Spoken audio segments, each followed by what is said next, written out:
Hello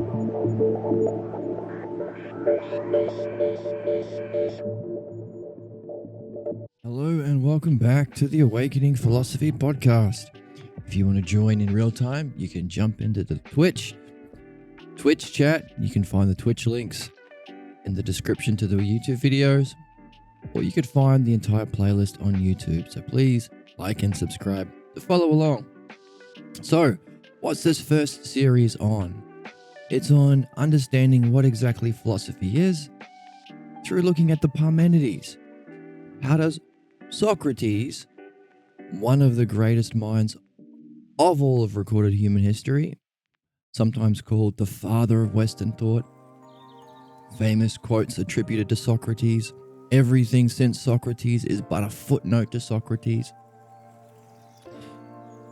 How did he get into philosophy? If he is sort of understood to be some sort of archetype or ideal of the philosopher, how did he get started? And how can we use an understanding of that so we can get started, and how we can understand what exactly philosophy is? So, how are we doing that? How are we understanding what philosophy is, why we should care about philosophy, and how we should get into it? Well, we've been reading the Parmenides, which is a book written by Plato about Socrates meeting his teacher Parmenides. Socrates was 19 at the time. He came across some writings of Zeno, who was about 40, who wrote based on what his own teacher was helping him see. His teacher Parmenides was about 60. So we have an interesting mean analogy, three pieces connected to each other: Socrates, Zeno, and Parmenides. So that opening conversation leads us into understanding what our problems might be getting into philosophy, because Socrates had problems. Everyone has problems. That's what being human is about. Coming in with problems, understanding the cause of the problems, overcoming those problems, and then joining the path of philosophy. Why is philosophy a path? Well, it's a method. It's a process through which we can come to understand truth. The truth about what? The truth about how many bicycles were made in India last year? No. The truth about that which is eternal, that which is prior to the physical world, those principles, forces, and living intelligent beings that pre-existed, that was before the physical world. So we give it the name metaphysical, that have an eternal existence in a realm we call being, that are themselves the paradigms or models for the things we are interested in as human beings. Yes, thumbs up. And the things that we are participating in this physical world. So while that's the realm of being, we are in the realm of becoming. What does that mean? Everything in our physical world is changing. Everything is in the process of coming to be, or having come to be, and then decaying. Everything is in change, so we call it the world of becoming. But there are some things that are not in change. What are they? The principles that allow for such change, such physical laws. Where are those principles? The realm of being.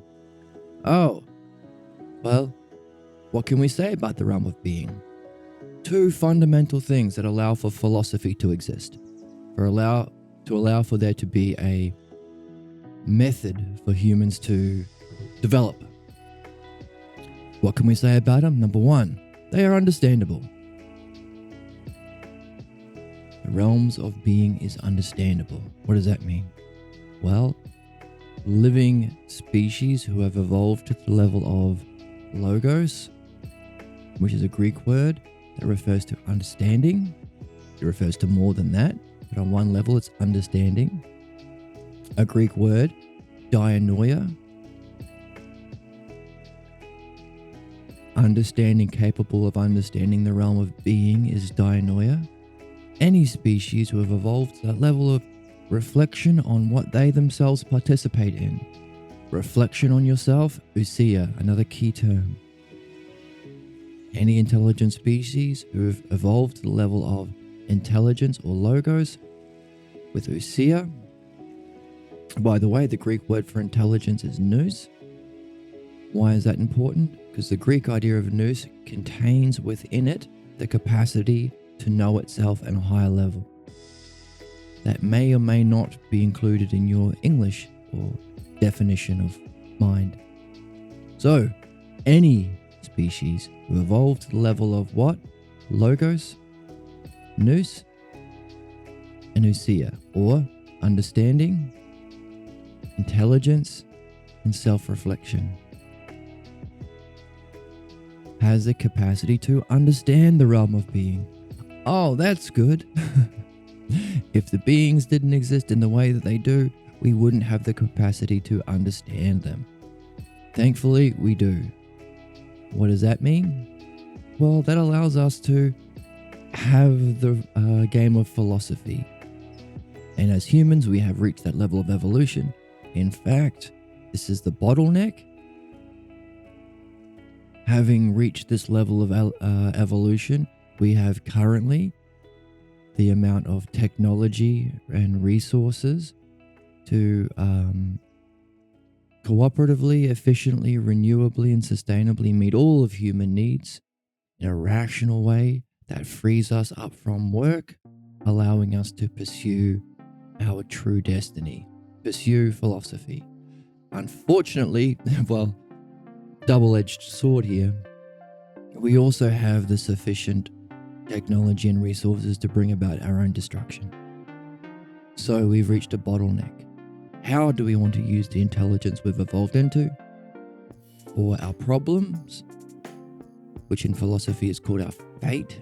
If we don't address the cause of our problems, we are fated to live them out tragically, individually and collectively, so the destruction of the planet and the extinction of humanity.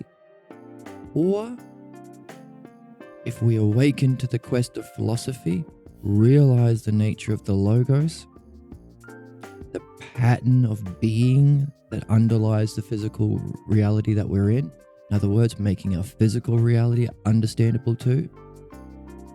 If we're able to awaken to the logos, we can overcome the causes of our fate and instead apply ourselves to reaching our true purpose, what we call in philosophy, destiny.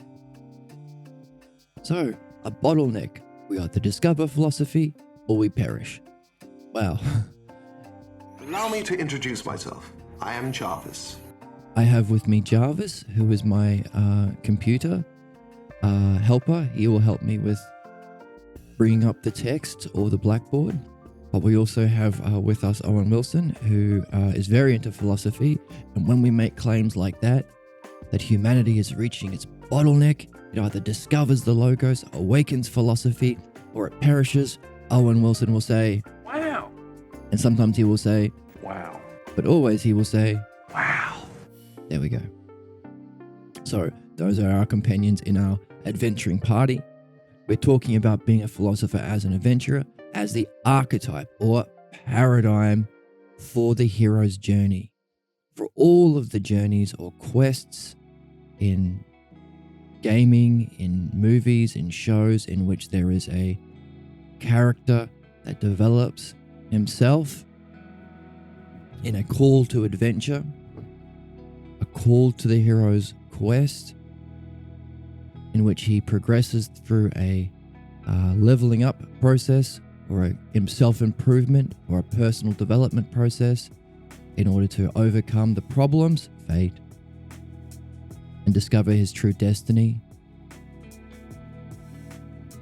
And then sometimes the hero will return home to share his new way of being with others on the journey as well. So that's the archetype of the hero's journey that we are seeing in philosophy. We're going to recover everything from the start that we've seen, and we will see that Parmenides says this is the same thing to Socrates. This is the journey, this is the quest you have to take, this is what you need to solve your problems, and even greater admiration will be given to those heroes who return to help others. So, the bottleneck. The bottleneck is the discovery of the logos or awakening philosophy. To what? Understand the realm of being. Why? Just like philosophy is the paradigm for the hero's journey, wherever you find it, all the other paradigms live in the realm of being. The paradigm for beauty, the paradigm for justice, the idea of the good, the paradigm for motion, the paradigm for rest, likeness, unlikeness, same, different, whole, part. They have their own eternal existence in the realm of being. Why eternal? Not being physical, they do not participate in time. And as such, they don't age and decay. We can say that now with greater clarity because our last read along, we looked at the section on time in Plato's Parmenides. Final argument, argument 9, was about time. To participate in time is the language we used. Of course, participate, we learned what that meant from the argument 8. To participate in time means to be growing older. Outside of time is the realm of being, therefore it doesn't grow older. Doesn't participate in decay. The nature of the realm of being is called ousia. The new graphics that we're using are going to reflect the realm of being, ousia. Often it's represented as the yin-yang symbol. You know what the yin-yang symbol is? 2 slivers with the dots in the middle, dots on the sides, right? So that's often a symbolic representation of the realm of being. Hopefully we'll be discovering why that is, the greater we understand the second hypothesis. Okay, that's where we're going to be going soon. But first, we're going to go through a summary of everything we've seen from the introduction and the first hypothesis, including what exactly philosophy is, how do we overcome this bottleneck through the logos to apprehend what? The paradigm, the realm of being. What do we know already about the realm of being? Well, we said it was what? Understandable. We also pointed out it was the object of knowledge.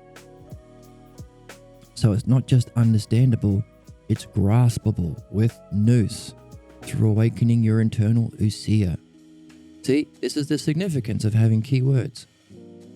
Now that we're more familiar with the idea of nous and ousia, we can just use it in a sentence. We can see through it. This is what it means to level up. You're developing skills. What kind of skills? The skill to wield a 2-handed sword? No. That's the mythological representation of the ideal. The metaphoric representation through narrative or drama or art or culture. The ideal is, well, what's our leveling up? Keywords. We're leveling up our psyche, our mind. Not the physical.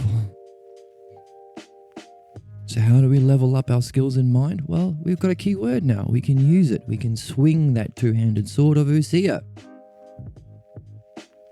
We can say, well, why do we do philosophy? Oh, simple, to awaken ousia. It took a while to learn that skill. We had to reflect on what the word ousia means. We had to see that in the text. Socrates is talking about how, and Parmenides, ousia is woven into all of the beings, that there is a self-ousia. Through ousia we can grasp the beings ourselves.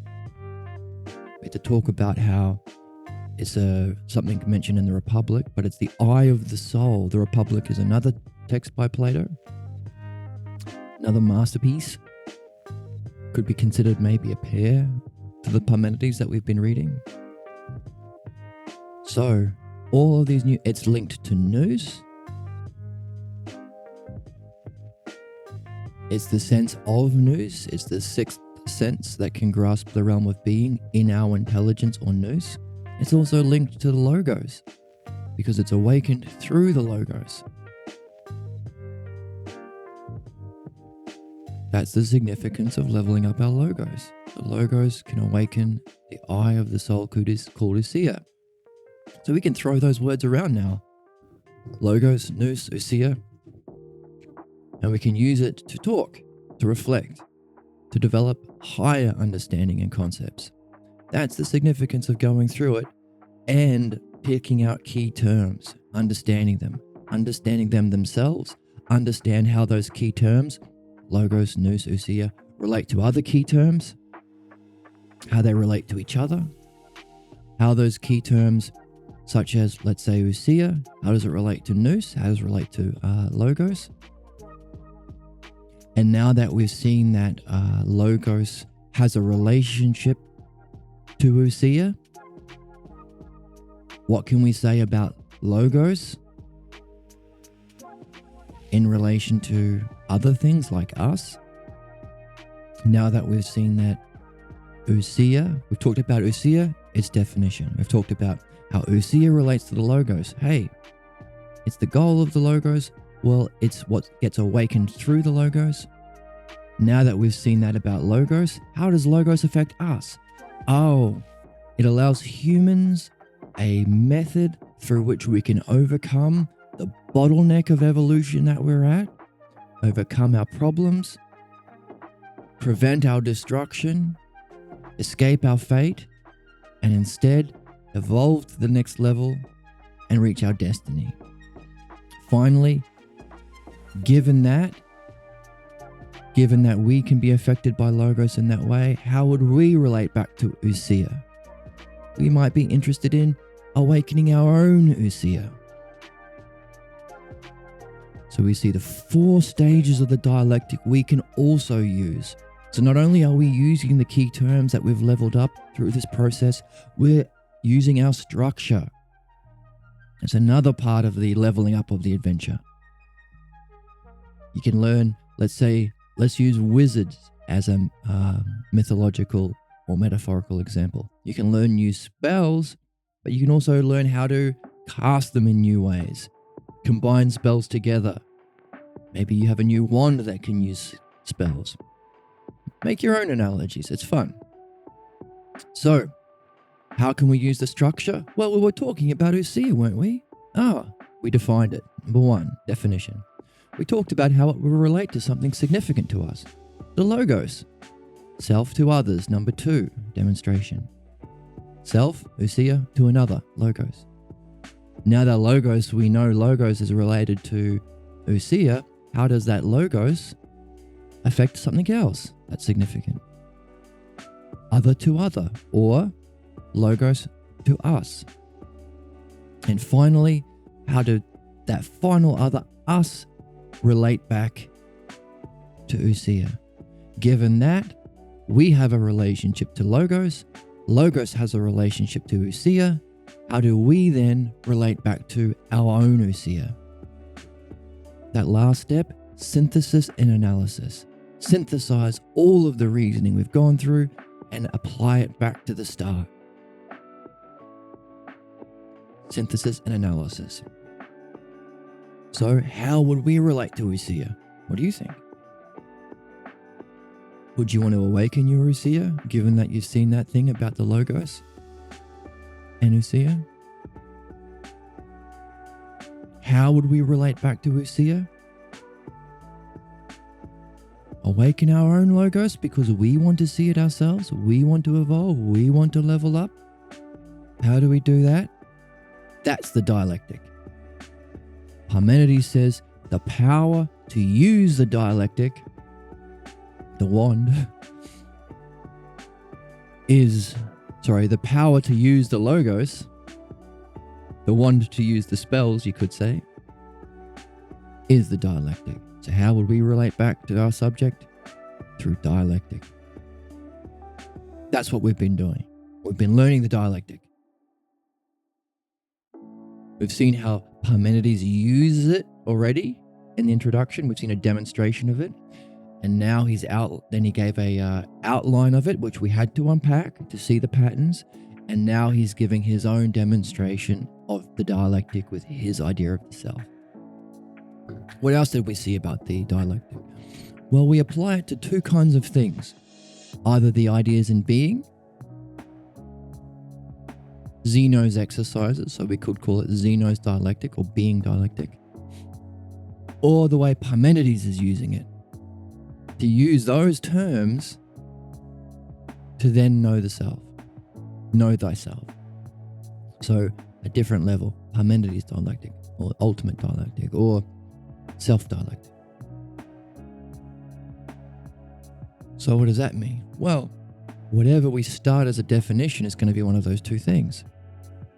The beings, by the way, Parmenides said, if we are doing a dialectic on being, or any dialectic, we have to do three things. Number one, keep aware of counterattacks or objections from the many or from your own voices, that internal voices that reflect the opinions of the many that say this is useless. Why? Because they're ignorant of this. They're unaware of it.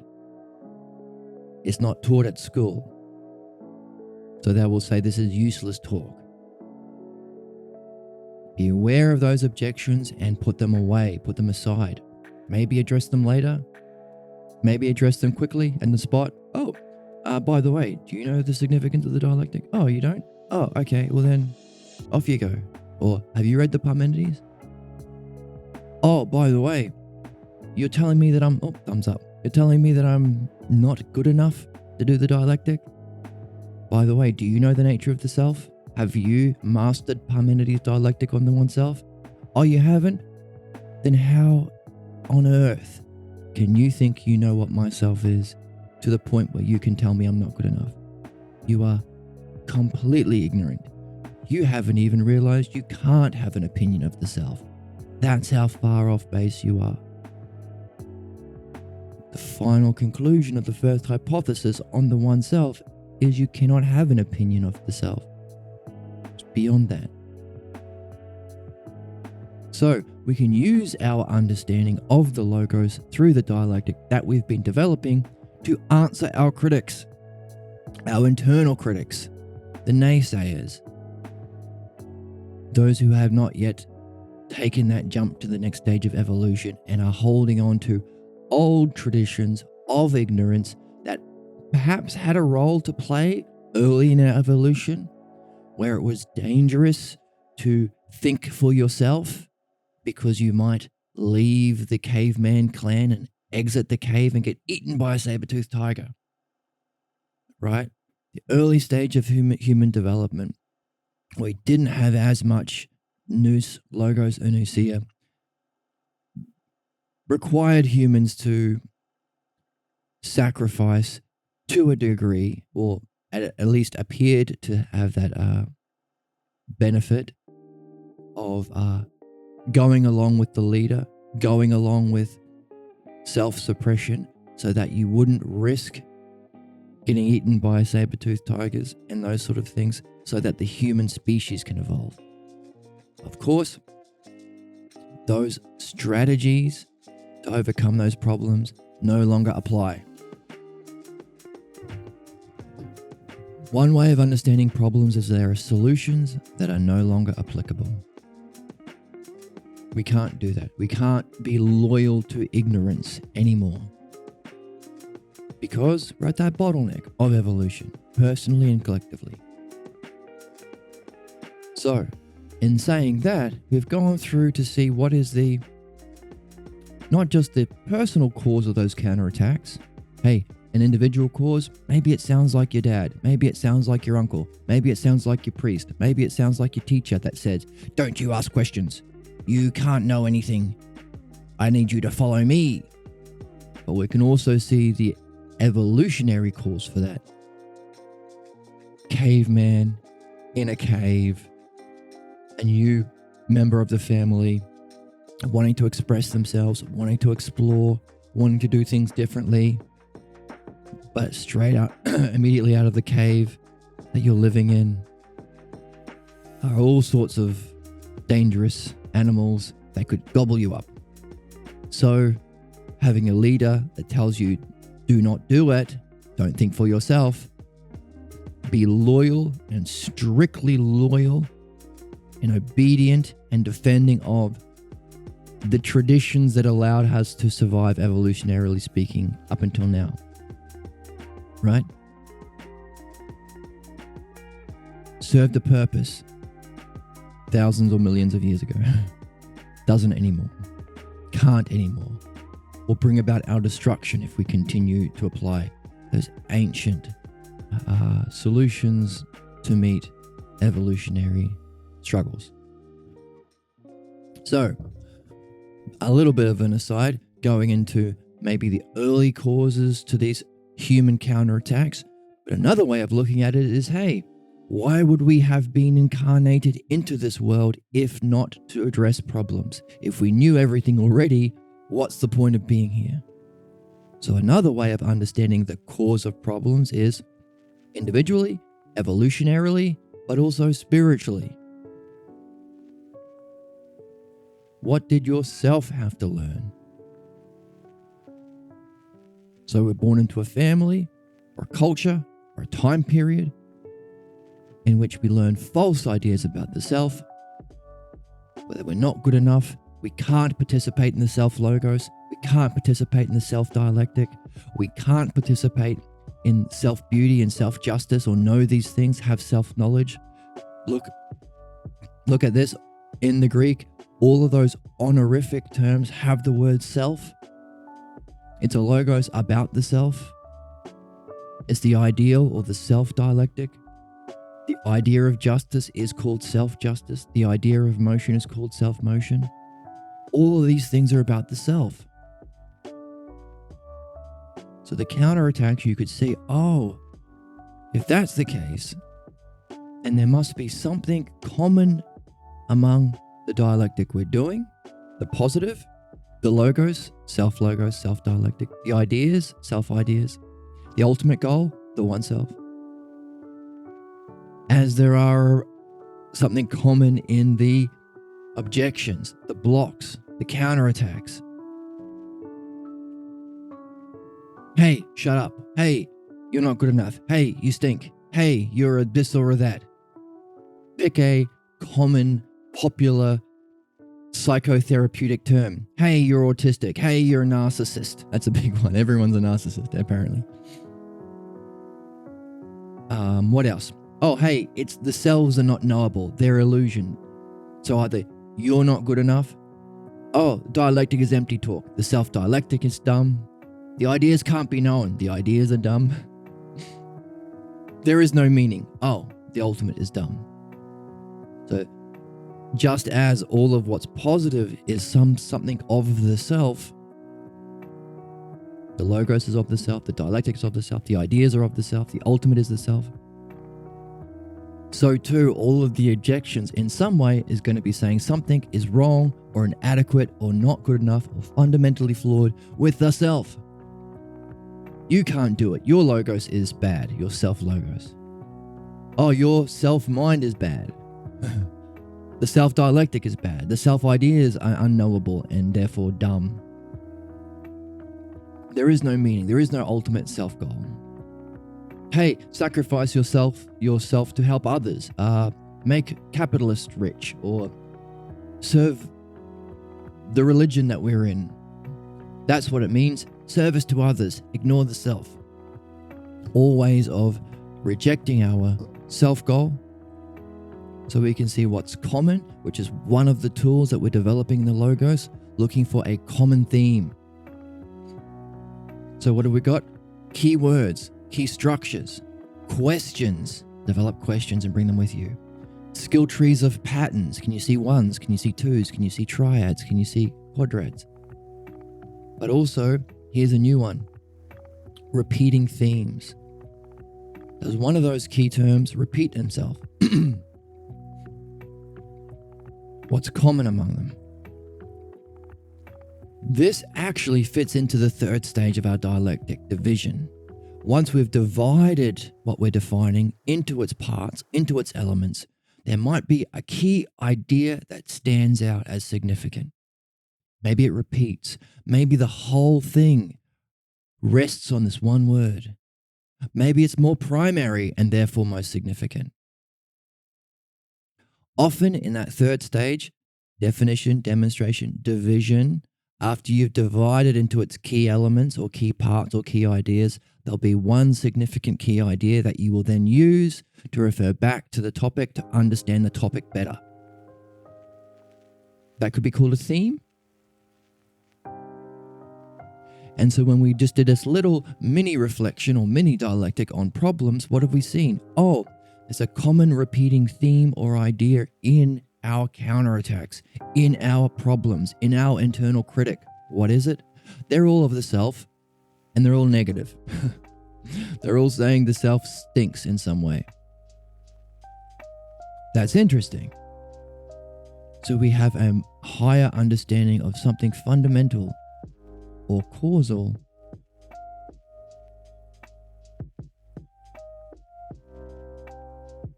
to our counterattacks, to our problems.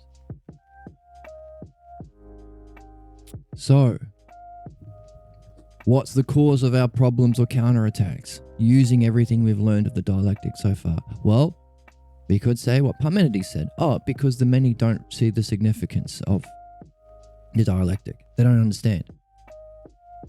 They call it empty talk and useless. He went further and said, oh, by the way, here's an even deeper cause that he pointed to in Socrates. Socrates, your problem is you care too much about the opinions of humans. Oh, so even further, they don't see the significance of the dialectic. Why? Maybe because they care too much about the opinions of humans. Oh, he goes further. The greatest puzzle is humans. Well, the greatest puzzle a human will face is if they do not think the idea's being is knowable. Because Parmenides says, even if they come across someone skilled in the dialectic, someone experienced in the dialectic, and even if they follow along with the arguments, if they fundamentally think the ideas, the self-ideas in self-being is unknowable, they may remain unpersuaded. They might be stuck. So another level of cause. Number one, they call the dialectic and philosophy empty talk, useless. Number two, because they don't realize that it's through the dialectic you can come to know being. Even deeper cause. Even deeper, because they don't think being is knowable itself. Even deeper, what did Parmenides say? He said, because these people who told you that appeared to be saying something significant. They appeared to be knowing what they talk about. Because, why? Because they couldn't be persuaded themselves. The appearance of knowing. Blind obedience to ignorance. Kind of looks to someone else who's young and vulnerable that, oh, they must know what they're talking about. So that's an even deeper cause. These people acted as though the beings weren't knowable. Hey, did your early teachers spend a lot of time in the dialectic? They didn't? Oh, do you think your teachers were knowable? Of course you do. Everyone does, because you were young. You relied upon them. As children, we relied upon our early teachers, usually parental figures. So we believe that they know everything, because we don't know any better yet. We're young, we're babies. So if they're not doing the dialectic and they know everything, then we take those opinions as truth.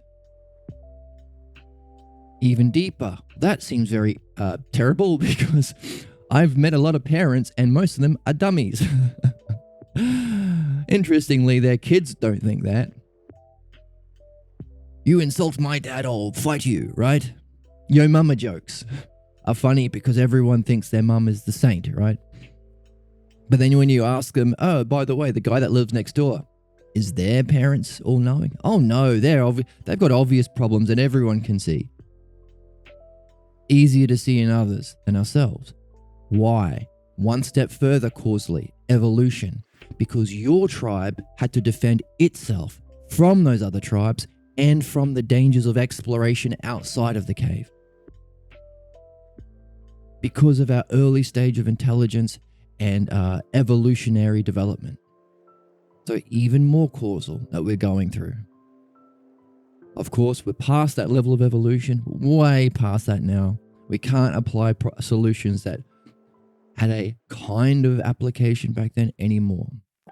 We can't stay loyal to ignorance any longer. One step further causally. Okay, let's go even further.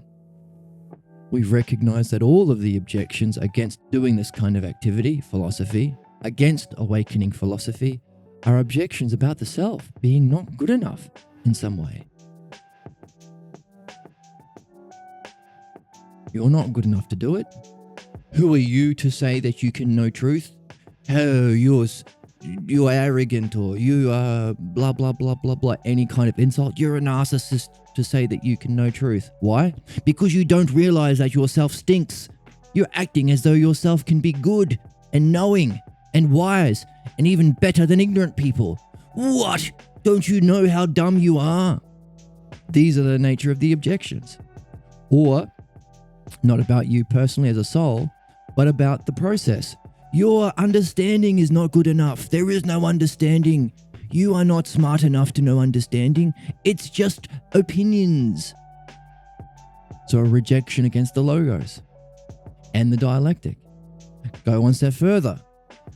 Soul, understanding, beings, knowing.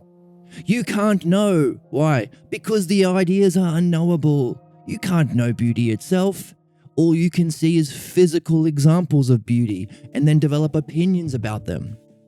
And even those opinions, yay, fireworks, even those opinions are in the eye of the beholder.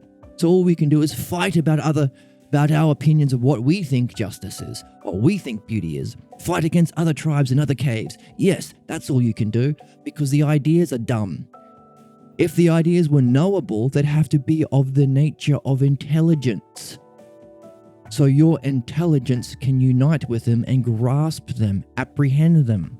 Just like you can see physical things. There is some relationship between the thing and the sense of sight. You can hear sounds. Something about the nature of the object being heard reflects the sense of hearing. There's a relationship between them. You can't smell sounds.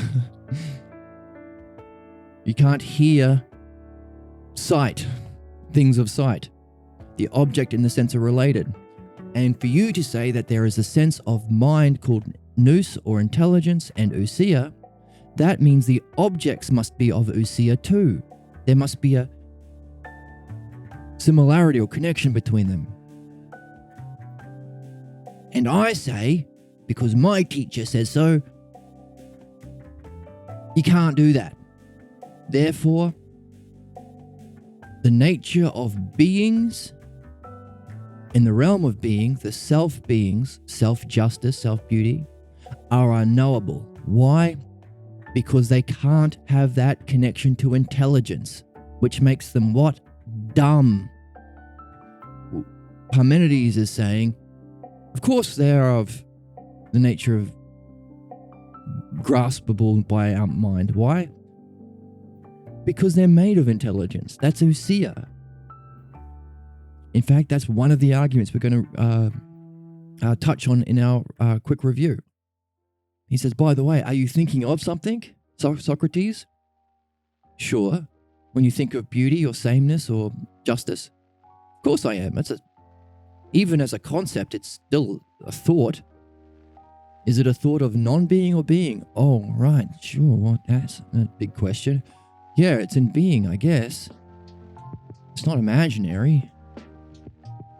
Okay. So, by the way, these beings that are thinkable, if you can grasp them through thinking, must they be of the nature of thought in some way? If you can grasp it through intelligence, must they have intelligence themselves? Right? If you can feel the heat, must the thing be hot? That kind of way of thinking? Of course. That's one of the nature of the beings. So, earlier we said, what do we know about the beings? Number one, they're understandable, which means we have that ability to overcome our problems individually and collectively. Number two, it's knowable. There's a pair there, understanding and knowing. Dianoia and nous. It's a pair. What does that mean? It means you can grasp them. Why is that significant? Well, scientific beliefs that are developed through the physical senses end up as theories that you can't confirm. You can only really disprove them. You can say there's a lot of evidence to show that this is probably the case, but it's always a probably. The thing about beings is you can confirm your understanding through direct experience of the apprehension of beings, through the shared common element of nous, just as sight and objects have a common element that can allow you to see them in the realm of being. So beings are understandable and knowable. So what are we looking at? We're looking at the causal element to objections. What have we seen so far? Number one, I object to philosophy. Why? It's empty talk. Number two, why? Because they don't understand it's only through dialectic and logos that you can apprehend being. Number three, why? Because they don't think that being is of the nature of knowability and therefore is dumb. Lack of intelligence, another word for that is dumb. You can't know them, therefore the beings are either don't exist or they're dumb. Why do they think that? Because their early teachers appeared to be knowing. If you know it for certain, if you know it in knowledge, you directly apprehend it and you got there through understanding, so you can see and acknowledge and appreciate and integrate what you're seeing. That's knowledge. It's not a jump, some people can jump into it through meditation and drugs and dreams, or suddenly, or in sport, or in displays of a lot of energy. There are lots of ways of jumping into that experience briefly, but without the logos or understanding and dialectic in your back pocket, you might not realize what you're seeing, you might not acknowledge it, you might not be able to integrate it, and so on. So it's a duad, understanding and knowing. Right? So what are they saying? What's the cause of their objections? That it's dumb and unknowable. The self-ideas. Why is that?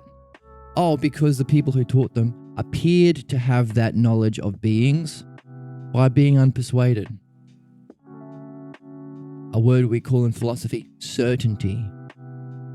In philosophy, one of the games we play is look for the positive, look for its negative shadow. The greater and the lesser, we could say. What's the greater? Knowing. What's its shadow? Certainty. Have you met some people in your life who have the dumbest opinions and are the most ignorant, but they seem to be the most certain?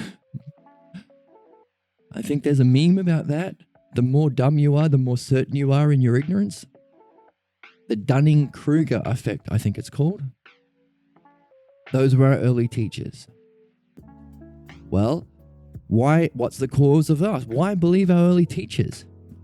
I don't believe this guy who lives next door just because he was a parent. Why do I believe my parents? I don't believe that religion over in that country just because they have a funny hat and they wear a robe and they say they speak for God. Why do I believe the one that I grew up with? Okay, next cause. Why does this certainty and appearing to be saying something interesting and true, why does it even affect us? It seems irrational. Why only the people in my little cave that I grew up with? But I can clearly see that Joe next door is an idiot, even though he has kids, and his kids think he's the bee's knees, by the way. I can clearly see that crazy religious cult over in that country is nuts. And why can't I see it for my own? Okay, next level of cause is human evolution. Your cave, your tribe.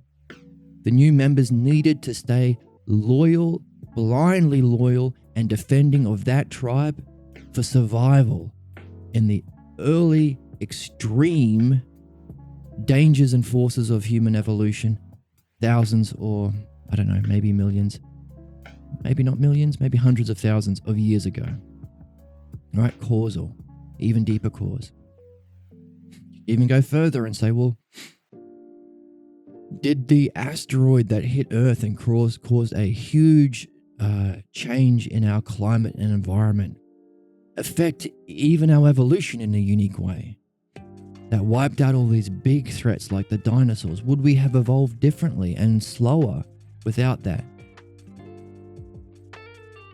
Is there a unique condition to human evolution that meant that we evolved quicker and did not see that our blind loyalty to ignorance that suppresses the self is actually needed to be overcome? You have to become more intelligent and free, more vital, more independent, more open, more cooperative with other tribes to overcome dinosaurs and things. Okay, just throwing that out as a question. Think about it. That's deeper cause. We've gone from individuals to their how they act, like, hey, don't do it, it's dumb, to their reasoning, there's no point in it, to the cause of that, the most fundamental belief about the ideas, it's unknowable, to the cause of that, their teachers appeared knowing, well, why believe them? To the cause of that, the evolutionary conditions of humanity, to the cause of that, which is now we're in the realm of why even humanity? So the individual, to the collective, to the species as a part of a whole. What are we doing? We're going from parts to wholes. Why is that significant? It was the first self-a-pair in our hypothesis on the one-self. Whole and part. Parmenides showed he had such an understanding of whole and part that he could use it in the highest way to talk about the self. Equally so, we can use whole and part to talk about our problems. Those are the two parts of the triad of philosophy: the logos to know the truth of the beings and then the self, the logos about our problems and representing it mythologically. The same principles apply to both. We're doing this one over here. We're solving our problems. How are we doing it? Applying the self-er terms. What ones specifically? Wholes and parts. How is this objection a part of a greater whole? This objection is the whole of this individual chap's thinking. How is his thinking a part of a greater whole? It's the functioning of a fundamental root belief that the ideas are unknowable. How does the blind loyalty to that belief function as a greater whole?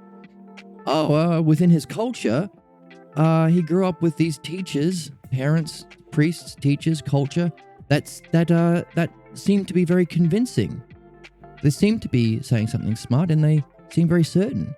How is that a part in a greater whole? What are we doing? Parts to wholes, parts to wholes.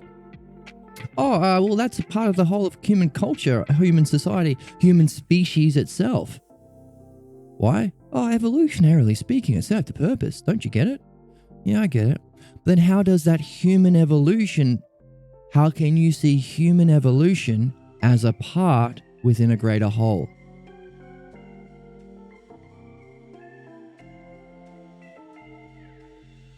Why are we here? Why do we care about preventing our extinction?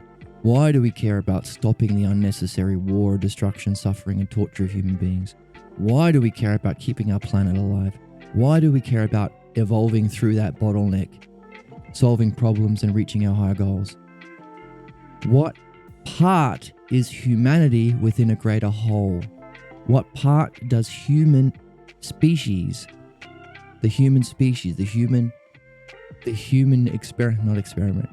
game, what part is that within a whole?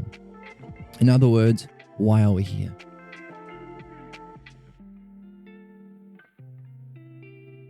Are we born knowing? No, definitely not. Anyone born into a family is going to fall into this game. Why? It's universal.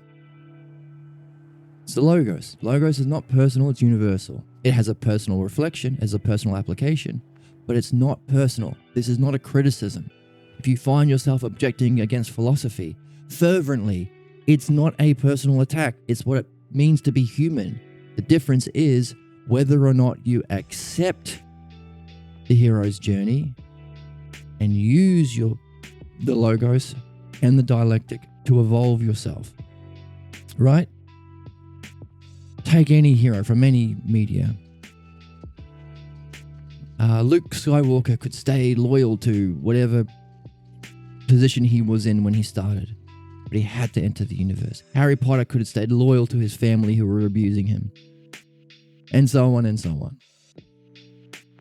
Always, the hero has to leave the home, has to leave the Shire. The hobbits have to leave the Shire. But always the hobbits don't want to leave the Shire. You will find objections. You are a human being. It's a human puzzle.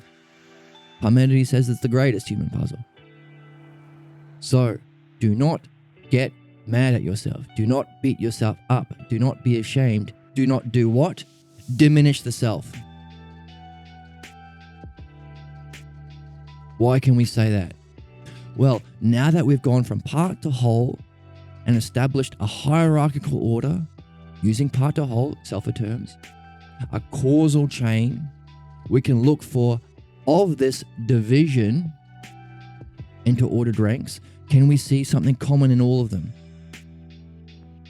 At every level, it's an objection against the self. The self-logos, the self-dialectic, your ability, because you're not good enough, to participate in either. The self of the self-ideas, they are dumb and unknowable. Your own self-independence to leave the cave and explore on your own, to leave the Shire, to enter the hero's journey. Yourself is not good enough yet, or not good enough ever, not good enough because of your sinful nature. Something like that. Humans will never reach God because that's the greatest, what's the word?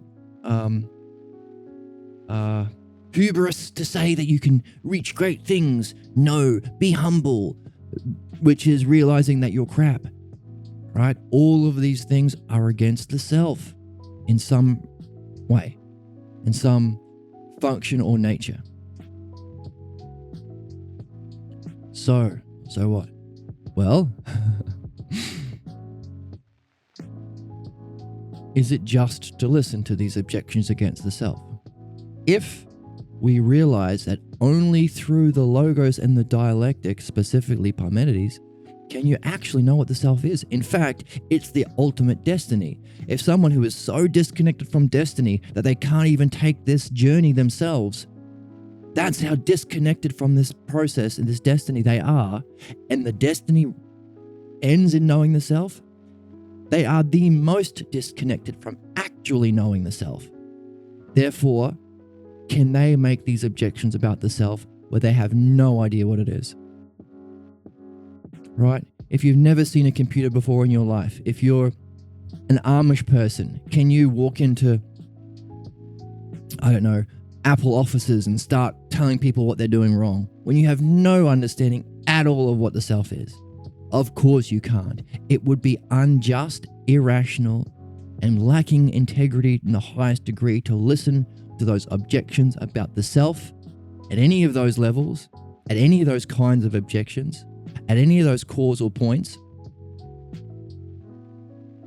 because it is completely unaware of what the self is. So it would be wrong, rationally, to listen to any of those objections against the self until you first realize what the self is, which will require putting those aside, doing the task, coming back on the hero's journey and saying, oh, you know what? I found out what the self was. Yeah, I had to go through mastery of the dialectic and mastery of the self-logos and directly knowing for myself the nature of the self-ideas and being, self-justice, self-truth. And I had to use those in Parmenides dialectic to go beyond it to the one-self. And when I got there, I realized, I couldn't do that thing that I just did. Yeah, I realized that I couldn't, that realizing the ultimate actually isn't the ultimate, it's actually the stupidest. And to experience pure intelligence, I realized it was the most dumb. You were right all along. That's the only way of being true to those arguments. Of course, you see that that's absurd because it's completely opposite to what you are saying. You're contradicting yourself. To know pure intelligence, I realized it was dumb. To know the ultimate, I realized it wasn't worth seeking as the ultimate. To go through this process, I realized I couldn't go through this process. It's a contradiction, all right? So, why is that significant? We have a lot of ways of answering these counterattacks that will come up when we do it. The hero's journey isn't a cakewalk. You have to slay dragons. These are the dragons. These are the dragons. These are the area bosses. These counterattacks and objections. Maybe it plays out in your relationships, in your physical world, but it's going to play out internally as well. Even if it plays out in the physical world, you have to have it internally for you to listen to them. You might come across, 20 people in your day. You're going to have 20 different opinions that say 20 different things. It's only the ones that reflect what you're already carrying that are going to stand out to you. If someone says, oh, you're looking very handsome today, but you don't actually already think that, you're not going to remember that. You say, oh, gee, you look really ugly, or your clothes are really stupid today. If you already are self-conscious about your clothing, that's what you're going to remember when you're in the shower later on that evening. That's what's going to stick with you all day. So it's going to reflect what you already fundamentally think, believe about the self. So these are the dragons we have to slay to go on that quest. Answer the objections. How do we do it? The dialectic and the logos. What specifically? We've got a lot of things, right? We've used a whole bunch. We've used internal logic. Hey, you who know nothing about the self, any one of these objections to the self, or its functioning through the logos, or it's the knowability of the ideas, can't be right because you haven't done it. You don't know what the self is. How can you benefit me if you don't know what the good is? How can you disparage the self if you've never mastered the first hypothesis and you don't know what the self is? So that's the logic of the logos by dividing the arguments. Number 2, we've used the idea of whole and part. We've climbed whole and part. We've used the idea of hierarchical list. Oh, by the way, you know that this objection is just a part within a greater whole of the purpose of humanity. What? Yeah, when you say that the self isn't good or self is dumb or inadequate, you realize that that's not the whole, that's just the part. Have you thought about this? Oh, no, I haven't. Well, then maybe you should. Right? We talked about looking for key ideas and pulling out a theme. They're all of the self. Oh, that's interesting. Then how can I use my understanding of the self from the first hypothesis of dialectic to see whether or not that's the case? There's something important. We don't automatically believe our objections. That would be insane. Socrates says in Plato, think of it as a friend. Treat your mind as a friend. If your friend says, oh, you know what? You shouldn't go dancing tonight. You wouldn't go, oh, okay, I'm going to cancel my plans to dance. No one would say that if a friend gave you that bit of advice, gave you that opinion. What would you do? You want to understand him. Why are you saying that? What are you seeing? Be a friend. Share your seeing with me. And would you automatically believe it? Of course not. Why do you say that? Oh, because, you're, I don't know, why would you not go dancing? Oh, because your shoes are dirty and everyone's going to laugh at you. Is that true? Talk to him about it. Reason it through. If it's not true, then you can dismiss it. Maybe you say, oh, why do you think that? Oh, why are you really saying that? Is it your own fear? Are you afraid of being laughed at? Are you projecting your opinions onto me? In the same way, we address the counterattacks or objections in that manner. As a friend, you don't automatically believe it just because they say something. That's insane. And often, at the realm of opinions, without actually going through this self-logos, self-dialectic, to self-understanding, to self-truth, of self-knowledge, self-ousia, and then the one-self, then it's not really about truth. It's about projection. We project our opinions onto the world and respond to them. You may have seen this already. People project their own insecurities. And if they can do it from a knowing position, they feel better about it. So we have the professional Peter principle. The Peter principle being, in a workplace, if you do well, you get promoted. If you do well, you get promoted. So but then when you're not doing well in the job, you just stay there and you don't get promoted. So Peter's principle is a principle that you rise to the level of functioning where you suck at. You rise to your level of incompetence. You rise in a professional setting to where you can be incompetent at your job, because you wouldn't get another promotion after that. In a similar way, the problem Peter principle, you could call it, is that people rise to positions of authority so that they can play out or project their own problems onto others and get them to deal with it. Why? Because their problems prevent them from this philosophical journey to truth and knowledge. That's what the problems do.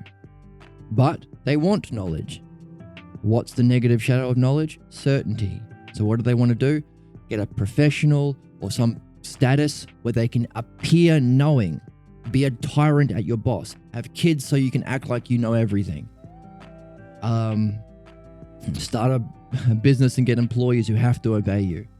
Whatever it is, you rise to the level.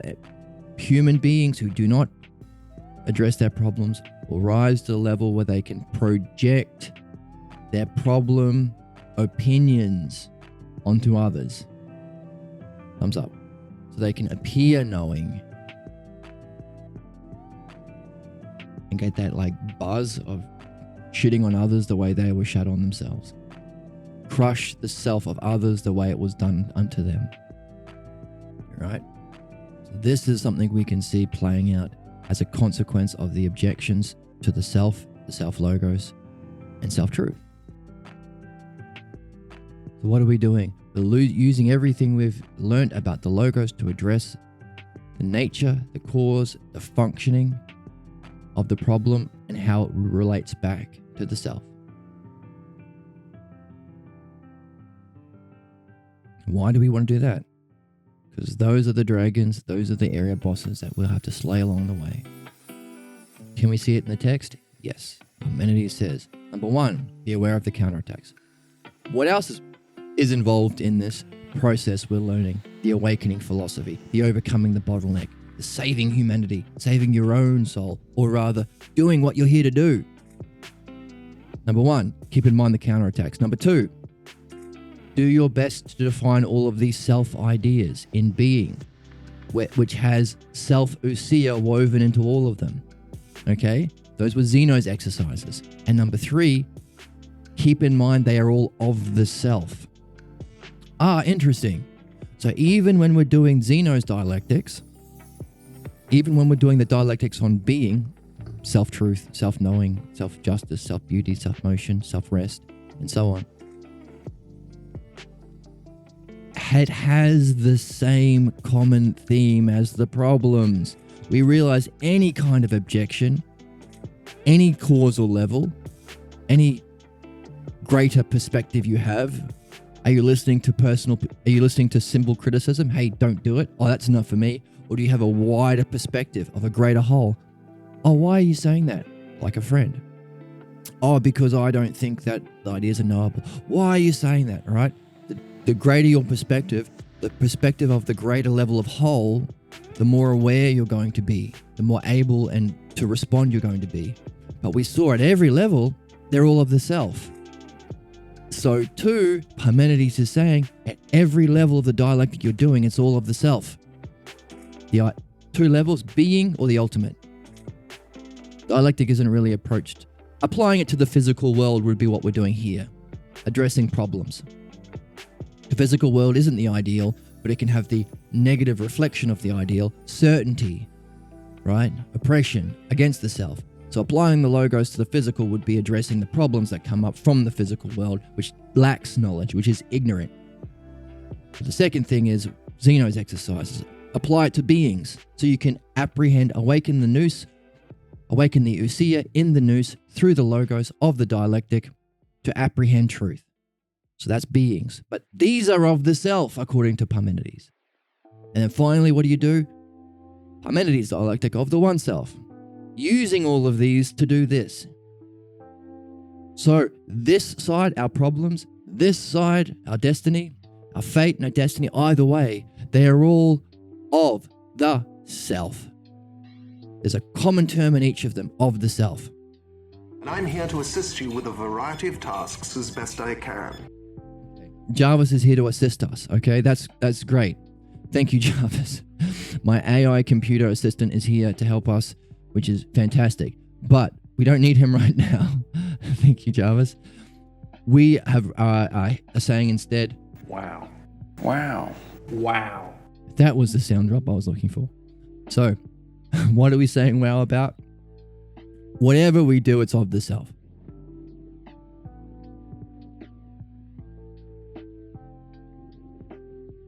The difference between the positive and negative is a positive or negative view of the self. What's the positive?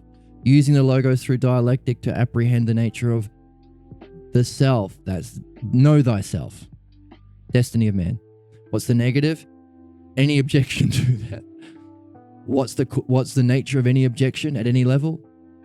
A negative view of the self. The self is incapable. The self is too arrogant. The self is not humble enough. The self is incapable. The self ideas are unknowable. The self ideas are dumb. The ultimate one-self is not the ultimate. It's bad. Be a slave. Instead, serve the self of another person. Oh yeah, that's good. Well, are they doing this? Nope. What are they doing? They want to play out their problems and their ignorance as though it's truth. Oh, so being a slave is doing the exact opposite of what's good? Yep. But I thought we were supposed to help others. Did a church tell you that? A church that wants followers? Oh, but I thought all churches were good, and surely being a follower is... What are you following? Are you following the selfhood? Someone who's treating you like Parmenides is treating Socrates and Aristotle? This can be uncomfortable to talk about, because I thought that what's good is being selfless. And if you actually try and reach your goals, you're being selfish. This is fundamental, at least to English. Why? We were taught to do the good thing, discover the self is bad, and we call it selfish. To have the selfness or the selfish. What's good? Selfless. To cut the self off. Why? Oppression, subjugation, control by authorities. What are those authorities? Are the authorities helping humanity reach their destiny? Never. They never do. I've never seen it happen. If they would, they wouldn't be teaching you that destroying the self is good. They'd be doing the opposite. Okay, so we need a new language. If everything negative that causes our problems and our terrible fate is a negative view of the self, or selfless, we can't keep calling selfless good when it's bad. Likewise, where everything positive is the highest functioning and use and apprehension and knowing of the self, we can't call selfish bad. Right? We've seen another cause to our problems. Inherent in what? Language. Why is language important? It's part of the logos. Balloons again. It's through language that we see. So, thankfully, someone has already recognized this. Dr. Marshall Rosenberg of Nonviolent Communication recognized that fundamental to our language is this opposites. We've been scammed. But hey, even the scammers are just playing out what it means to be human. They're playing out their problems. They haven't awakened the quest of philosophy, and so they're loyal to their problems. But how would we fix it? Well, Marshall Rosenberg proposed an alternative. You might be interested in his stuff. I think it can be handy in some instances. Sometimes as a precursor to philosophy, nonviolent communication. But he pointed out this. Instead of saying it's meeting your self needs is selfish and bad, let's call it being self-full.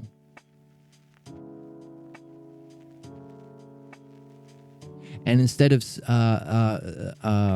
saying that being selfless and sacrificing all of your most important goals and functioning to be a slave to some other joker is being selfish, like king, sacrifice for king and country and all that crap. Stop calling it selfless and good, call it self-empty. So don't use selfish and selfless anymore, call it self-full or self-empty. Why? Well, if you were completely full in that you have mastered the hero's journey, you can come back and help people, but you'll be doing it from a good place. You'll be helping from a place of actual truth, actual knowing. You won't be passing off your problems and ignorance as though it's truth and then causing the repeating cycle of this. Our parents and teachers and priests and people who passed on the idea that the self is bad and the self idea is unknowable appeared to be saying what's true, maybe even thought they were helping, but they weren't because they were ignorant. So if you really want to help, do not do it from a place of self-lack. Do it from a place of being self-full, full of self-truth and knowledge. That's why Parmenides said, admiration can be given to those who, after completing this journey, then help others. Okay. So whenever you see or hear or feel something telling you, do not do this, do not awaken this philosophical journey, you can see now they're all fundamentally some expression of a shit view of the self, a negative view of the self, which is fundamentally false. That mistakes being lacking of self, empty of self, for being good, and do not realize that being self-full is truly what helps, even helps others. Because when you're full, you can overflow. And it can be fun to share your seeing and vision with others in a friendly way, right? Dialectic questions. Same way Parmenides is doing with Aristotle. Hey, this is what I'm seeing. Do you get it? Oh, you don't? Well, this is my definition. Well, here's a demonstration. Still don't get it? Okay. Here's my division. Do you get it? Oh, you with me? Okay, let's take it and keep going. Why? Because if truth exists in the realm of being, like Parmenides and Socrates are suggesting, it is what? Understandable and knowable. Understandable and knowable. And if that's the case, it's open to all. Anyone who's evolved to the stage of intelligence, language, and self-reflection. Nous, logos, ousia. To whatever level. Hey, maybe they won't become Parmenides in this lifetime, but even humanity, even this lifetime, is a part of a greater whole, right? True benefit, which brings in the philosophical idea of art. To bestow true benefit. How do we bestow true benefit? Being self-full. Specifically, mastering the self-logos. Why? It opens us up to the self-truth or the self-ideas and the ultimate, the one-self. Why does that benefit us? Well, it's our destiny and purpose. And also, well, how do we do that? Dialectic, self-dialectic. What else can we benefit from? It can also help us to answer the counterattacks that diminish the self. As Parmenides said in the opening, Socrates, do not dishonor the self ideas in any way. Do not dishonor the self. So what are we doing? Overcoming everything that will diminish or dishonor the self. Put people down. Enslave them. Murder them. Reject them. Mock them. Exclude them. Enslave or oppress them. Give them busy work to distract them from their self goals. We are overcoming all of the ways of dishonoring the self. So what are we doing in a positive way? How could you say that? So if that's what we're not doing, well, what we are doing is overcoming the dishonoring of the self. What are we doing? Engage in that which will help all to see the divine and noble true nature of the self.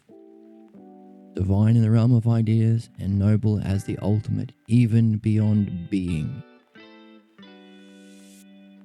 And to recognize not only is it important, it's the most important. It's the first cause of everything, and it's the final cause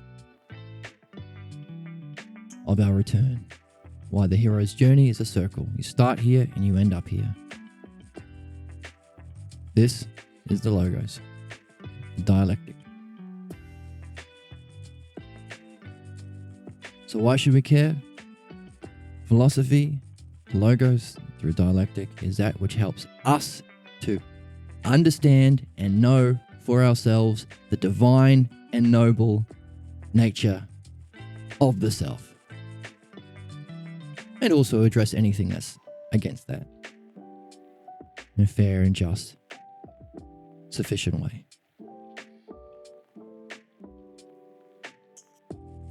Pretty cool, right? What does Owen say? Wow. Wow. Wow. Thank you, Owen. So, if that's the case, we better figure out what the heck the self is. After all of that introduction, what then is the one self? The ultimate. Okay? That's what we've been trying to figure out in the first hypothesis of Parmenides. And we finished it. How did it finish? The one that is neither one nor is. What the heck does that mean? Well, we developed all the way through a common theme. As we looked at the counterattacks, they're all, what's the common theme? Oh, they're all of the self in some way. What's the common theme that was running through the first hypothesis? Existence. These are all different ways of defining what it means to be or exist in some way. And also what we're defining, the one in some way, relative to that kind of existence. So we're defining a kind of one, and we're using existence to define it. But whenever we used existence, so we're defining existence. If existence is something, it's somewhere in itself or in another. It's either in motion or it's at rest. It's either whole or a part. It's either limited or unlimited. It must have shape of some kind for it to be in some way. So these are all, and finally in our last argument on time, it has to be in some way for it to exist. It's kind of self-evident. It has to be. It can be in the past or the future. It can be in a process or just be completely, it's either becoming or being in the past, present, or future. These are all different ways of being, existence, isness, all the way through. That's the common theme. And also, whenever we did that, we could apply it to the one. But whenever we did, we said it doesn't apply to the one. So we're developing two things, an idea of the one and an idea of existence to understand the one. Because our ultimate goal is to use that idea of the one to understand the self. And how do we finish? The one that is, if we do define the one relative to this existence, is neither one nor is. Doesn't make sense on the surface until we realize that, wow, hang on a second. If we are defining the greater by the lesser, if we're saying the one is in some way, it's not the one. It's not the one we're after. It can't be a one that exists, that is, and it can't be existence. We even defined, went all the way through all these arguments on different kinds of existence, and we concluded that ousia. To exist in some way is to in some way participate in ousia. Therefore, the one that is, of the one-self, is neither a one that is, isn't a one that exists, and doesn't participate in ousia. Which is self-contradictory, but we know that there's a hidden message to that. There's a certain pattern that we can understand what the one is, because he says it's not rejecting being, it's not non-being. It's not dead and dumb. The one self is not dead and dumb. But the one that is can be understood in some way using the terms one that is. So the one that is of the one self. You can use these terms in one way. But if you use one and is in any other way, you can't apply it over there. Okay? And then we saw how specifically you can use those self-a-pair of one and is in a way that you have to reject them both. But there was a hidden puzzle that we could solve, that there's a different way of using the logos, a different kind of logos, a different unique use of logos in which you can use those self terms to define in the simplest way the self. So you can use those same two words to say what it isn't, but you can use it in a special way to say what it is. That was mind-blowing. Wow. Wow. Wow. So, what the heck is the one self? Oh, it's the one that is. The one that is the one self. What do you mean by that? Oh, it's not one and it's not is. What? Yeah. What do you mean? Well, it's not a one of any of the qualities that you normally put on a one. It's not a whole, it's not a part, it's not an ocean, it's not a rest, it's not one. It's not is, because ultimately when you go through a full dialectic of what existence is, it's ultimately you're saying participating in ousia. Doesn't participate, can't be in anything, and it's not ousia.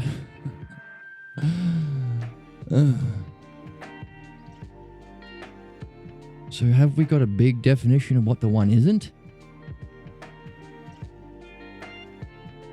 Yes, but we've also got a way of solving what the one actually is, a positive.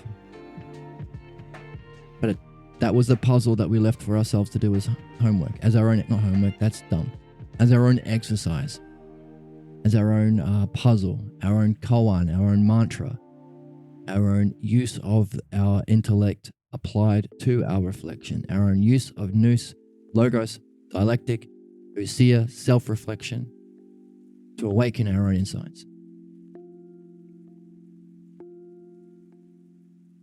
We had to recognize something. That's one and is not just arbitrary words. They are a new, hidden self-a-pair. And there are two basic ways of using the self-a-pair. Define the terms relative to each other, or in a new way that we uncovered. If you define them relative to each other, hey, a part is a part of a whole. Okay, whole is that which is not missing any parts. Whole and part of the self-a-pair. Each term is defined against the other. If that's the case, the one that is the one self is not whole nor part. If you define the pair relative to each other as a pair, it does not apply. There's a new way of doing it that will awaken a logos, a new kind of logos, a new kind of name, a new kind of way of naming the self that is, the one self. The self that isn't is. If you think is participating in ousia or existing in any kind of way, it's not the one that is. But it also is the one that is, because it's also the one self. What? What? That's confusing. What? We say what? Okay. Confusing in a good way. Being a puzzle, having a question and being puzzled is being on the quest. right? Good. Be puzzled. So we're going to do a quick review, and then we're going to jump into like review of from the beginning. So all of the things that we've concluded about counterattacks, about problems, about human objections, about the difficulty that we're going through, as well as our final conclusion of the first hypothesis, we want to touch on in the text, because we've learned a whole bunch from going through the first hypothesis that allowed us to apply back to what we're doing and recognize the difficulties that we went through, the difficulties that are universal to everyone, even the human species. But we're using what we've gained to understand ourselves better. That's self-reflection. That's ousia. So let's see it, but we have to make sure we're not just projecting our opinions. So we've got to see it in the text as well. We've got to see it as it is there. Yes, it requires understanding. Yes, it requires bringing with us a new seeing, but it also has to be reflected there. This is the difference between philosophy and simple, everyday empirical science or physical science. In physical science, you're just using what's there. In philosophy, what you're seeing is of a higher source. It doesn't contradict what's there. It will better explain what's there, but you can't just get it from what's there. If you're a hobbit, you can't look around your shire and see, oh, I think there's a great adventure I must go on because I can see that this hobbit picnic bench is slightly askew. No. Or these hobbits are sad about something. Oh, there must be a Sauron. No, you can't figure out the ultimate just from your physical senses. But when you do go on the philosophical journey to know the ultimate, you can see it will explain the physical better. So in other words, yeah, we can recognize that there are objections, and people often are anti-intellectual or violently defend their personal ignorance. We can see that all the time. I mean, that's so obvious. That's the cause of most conflicts and oppression, right? But how do we understand it? We can't unless we first go on philosophy, because they have a cause beyond the physical expression. A example of something, a example of something, a example of a problem, a example of a beautiful thing, a example of a good thing are just examples. The thing that makes them the thing itself is in being. So a beautiful thing, what's the beautiful itself? You can't necessarily get to there from just the physical. You need someone like Socrates and Parmenides who have gone on the journey to help us, direct us to what's needed. Someone who's made the journey give you the map. But it's not anti-physical. An apprehension of beauty and justice itself will help you understand the examples better. So it's top-down thinking, not bottom-up. That's one very simple and fun way of explaining what philosophy is. It's top-down, whereas empirical or physical science is bottom-up. You try and guess what might be the principles from your physical observations, whereas in philosophy, you use your mind to go on that journey to the realm of being and the ultimate, which is the cause, which are the things that the scientists are hoping to guess. You don't have to guess them. You can understand them through logos and dialectic, and you can know them through nous and ousia, and you can go beyond them in the first hypothesis, but you can return back and better explain the physical world. So, what does that mean? Philosophy is top-down. It is reasoning, but it's not just reasoning. It's reasoning with the self, with nous. Whereas you could say modern science or Latin or Roman tradition, the modern tradition, the physical tradition is logic only, without nous, without being. Socrates' problem at the start. I don't think, maybe it's just all concepts. Maybe there is no being. Right? So what does that mean? When we go on this journey, as we've done up until the end of the first hypothesis, we can turn around and better understand the physical, to see what's there, to see what is. Also, we can do we can go back to the text and see what's there in the text to verify our insights, validate our insights, apply our insights, swing the sword that we've just leveled up in our ability, use it, make it our own, but also make sure we're not projecting it. That's what we're going to do. Go back to the start, make sure we see it in the opening, in the first hypothesis. We're going to go through it quickly, just hit the key points, and then after we've done that, hopefully at the end of the first hypothesis, we'll be left with a puzzle, a question, something that makes it necessary to go beyond the first hypothesis into the second. Hopefully we'll see why it's necessary to go from the first to the second, and then we'll jump into the second. Wow. Wow. If the first hypothesis was Parmenides' hypothesis from himself of the one self that is, that can also be understood as not one nor is, then what is the second hypothesis? We're going to jump in. Interesting. Using our understanding, using our dialectic, our logos to answer the objections which have a cause in the opinions of human beings. Let's keep going.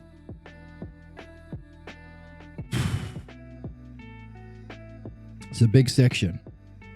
It was difficult to get through the first time. Let's see if we can see more in it the second time.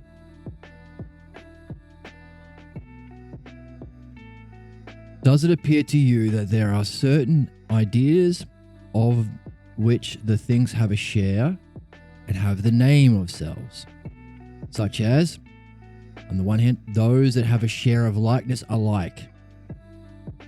Therefore, those which have a shareness of greatness are great. Those who have a share of justice and beauty come to be just and beautiful. Okay, what can we say? Having a share, we've learned about participation. We've learned about coming to be. So, things that participate experience a like measure or an equal or unequal measure. Participating in same and other. So, can't be the one self. But there are things that are in the realm of becoming, that have the name of likeness, but are coming to be. So, what's he saying? If there is a self itself, so first of all, distinguish the self itself. Like, let's take notes on this.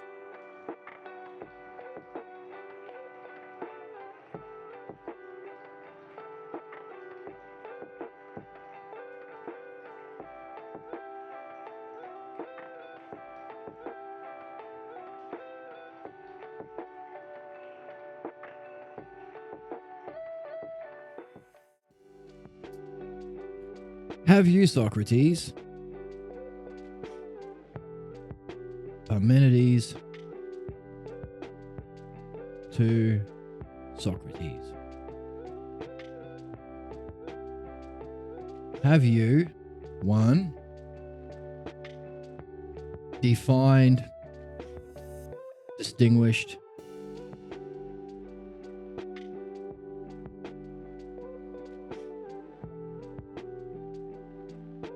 the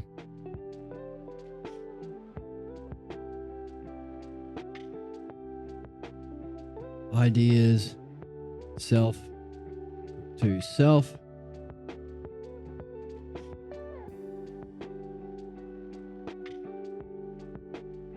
separate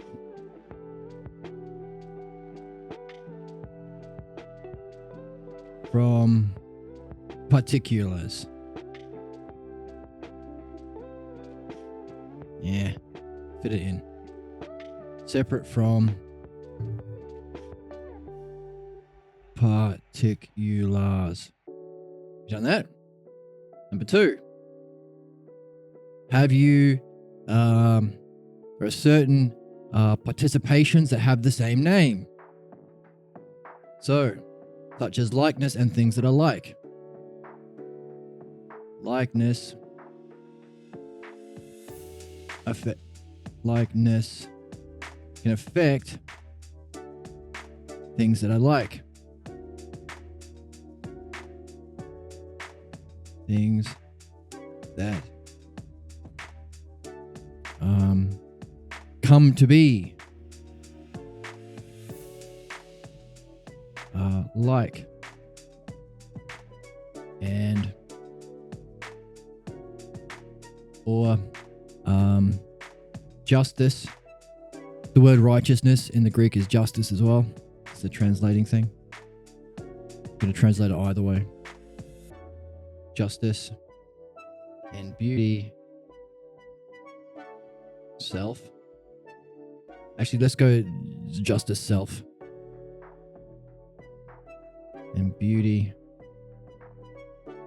and beauty, self.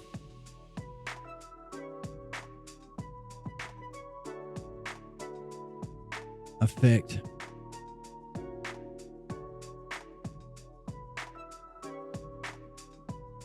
Things that come to be.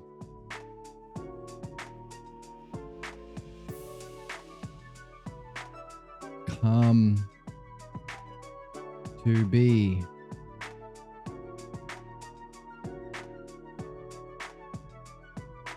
To be just and beautiful. Okay? What can we use of our new eyes to see in this? Already. Defined. It's a key word. Definition. And the first part. Can we see it? Something self to self. Oh, that expression. Definition in the DDAS. And also, self to self is the first category. He's using it. That thing that we've been learning. First thing, have you defined each of the selves themselves separate from the particulars? That's the first stage of the dialectic. Wow. Wow. Second, have you noticed that there is a way that these self-I-self ideas can function?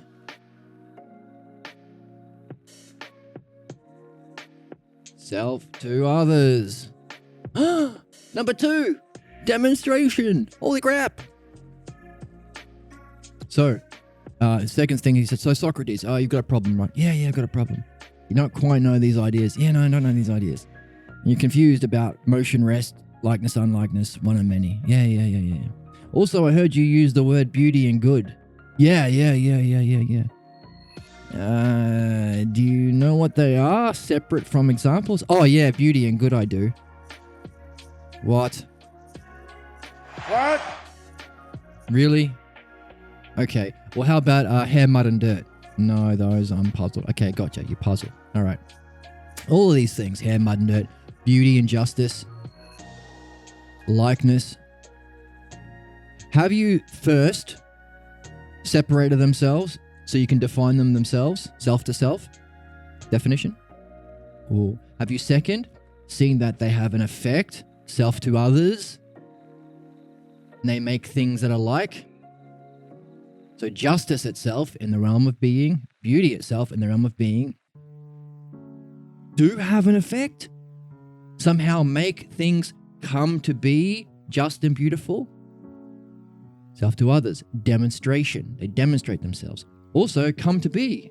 We recognize that from our 9th argument in the first hypothesis. Participating in time, things come to be older or younger.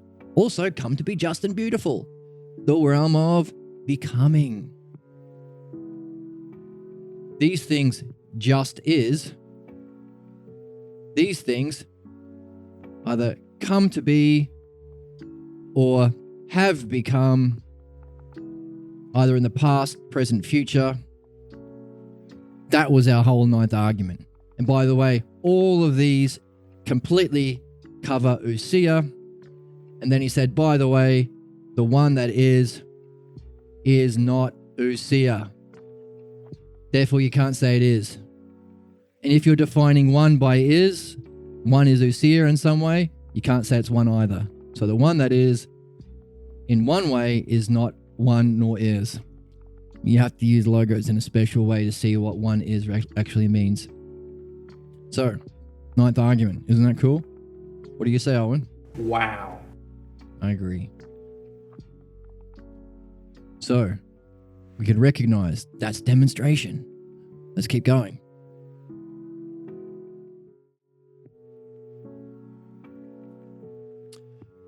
Entirely so. Okay. All right, you're with me. Good.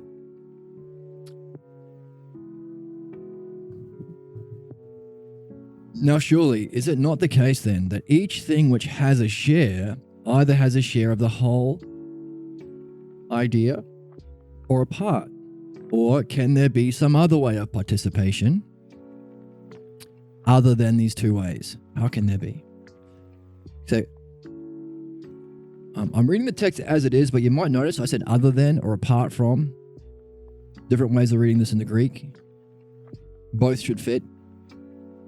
I'm not changing it away from the text. It's just a way of putting it into more fluent English while keeping the Greek meaning. Just a little aside. Because we're seeing it as it is as much as we can. How could there be other way of participation other than whole or part? Therefore, does it appear to you that the whole idea, being one, exists in each of the many, or in what way? How can you stop the whole idea from existing in each of them? What is to prevent the whole idea to exist in each of them? Like the whole of beauty isn't a beautiful thing. The whole of justice isn't a just thing. Really? Accordingly then, by being one and the same in many separate existences, many examples of beauty, the whole is in each at the same time. And in this way, self has to be separate from self. If they all have self-beauty, but they're in different things, they're separated from themselves. Socrates says it cannot be in this way, but if the idea were indeed such as the self is to daytime, being one, it is all at once at present in many places. It's daytime here, it's daytime in the next town, it's daytime in the next country. Many places, but it's all daytime. It's not, I don't have a part of daytime. And yet self is in no way more separate from self. It's still daytime. And then in this way, every idea must also be at once one and the same in all. Okay? It's an interesting way of thinking. Daytime is an example where you can be one, but the same in all. But is it really? Is it just a way of talking? Is noon the same time as daytime as 9 a.m.? As sunset? Or is it more like this? Socrates, you've made one and the same aspect present at the same time in many places in a very pleasant way. Good for you. Just as if you've covered humans with a sail. Let's refine your analogy. Thus you say there is one whole over many that you call daytime. Or is it not like this? Perhaps. He's not quite sure. Then either the whole sail or the whole daytime exists over every individual, or will one part of the day, morning, afternoon. The whole sail exists over each individual, or will one part of the self exist over each individual, the part. Accordingly then, these ideal selves are divisible, and those that participate only participate in the parts of selves, and that hence there will be no longer be one whole over each individual, but only one part of each. It has come to light. Again, what's with this light? Zeno said, I was not able to consult whether self should be brought into the light. Is Parmenides bringing something into the light? Come to light. I don't know. This is a puzzle. This is a question. Or are you willing then, O Socrates, to affirm to us the truth that one idea is susceptible of being divided and yet it will still be one? By no means. You can't say it's still one if you're dividing it up. Come on. It's crazy talk. For see, that if you attempt to divide the great self, greatness itself, then in that case, Ara, it's our friend Ara, accordingly then, then accordingly then it will not be revealed to be without the logos that, again, these negatives. What is he? Then it will not be revealed to be without the logos. Okay. If you attempt to divide the great self, therefore, accordingly then, it will be with the logos to say that each of the many that are great will be great by being a part of greatness that is less than the greatness of self. Okay? Another word for great is big. Let's put big in there. Translator helped us out. If you try and divide the idea of big, then we are saying with the logos that the many that are big will be big by a part of bigness that is less than the bigness of self. Bigness itself. Very much so. What then? Will each thing by possessing some... So it's funny, right? How can you be big but be smaller than bigness itself? Wouldn't you be small? By each thing, by possessing some small part of the equal, which is less than the equal of self, by being equal to another thing by having the part received. Okay? So we can recognize, what can we recognize from our first hypothesis work? Oh, equal and unequal. And unequal, you have bigger or lesser, or greater or less. Okay? To do with measures, to do with parts. We saw before. What's he saying? Well, if you are equal to something, you must be partaking in the idea of equal. But if to partake in an idea means to have a part of the idea, you've only got a part of it. You're not equal to the idea. You've only got a part of equality. So you can't be equal to equalness. So you're not equal. So how can you be less than equality and still be equal? And you're being equal by having the part of equal. Impossible.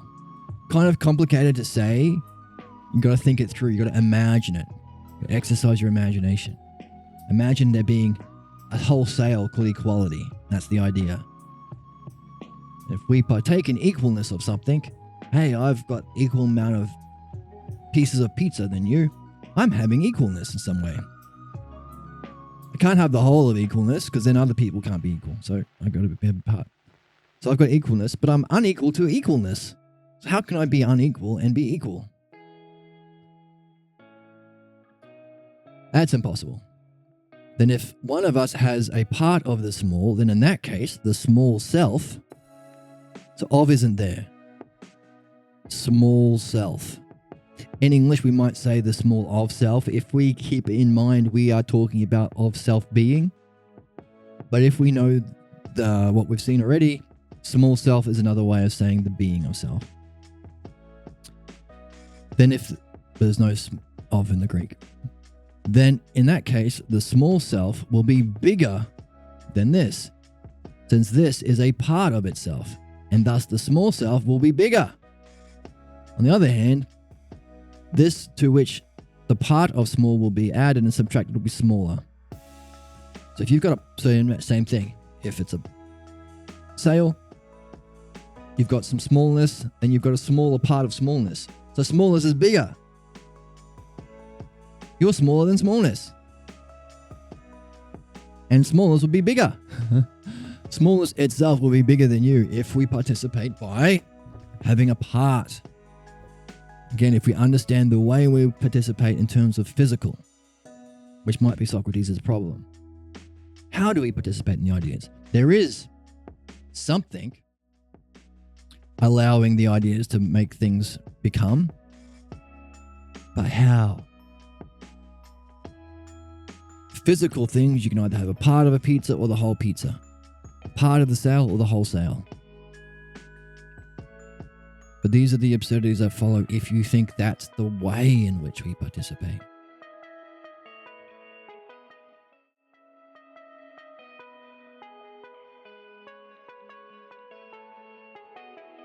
This cannot come to pass.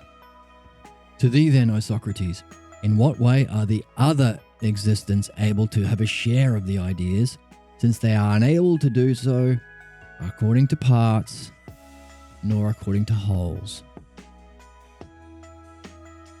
Sounds similar to our first hypothesis, first argument. How can the self be the one self the one that is the one-self, if it can't be a part or a whole? It's a foreshadowing of our first argument. Isn't that cool?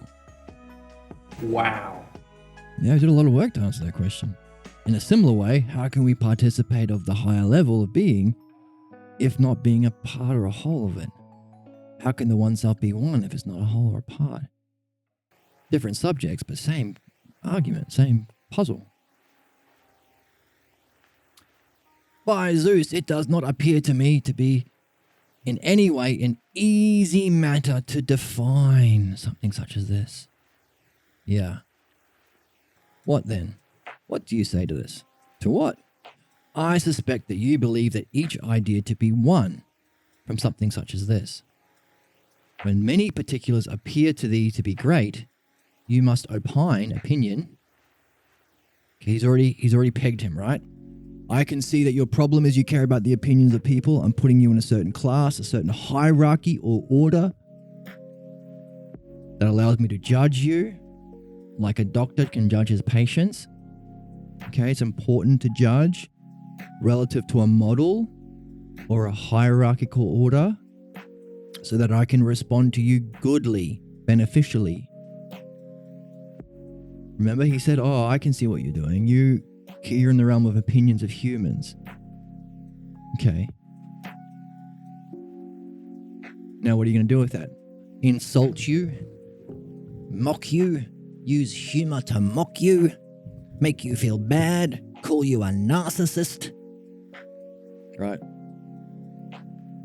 I use that word because it's trendy at the moment to call everyone you have a problem with a narcissist. It's an interesting peculiarity of this point in time. But is he doing that? No. He's saying,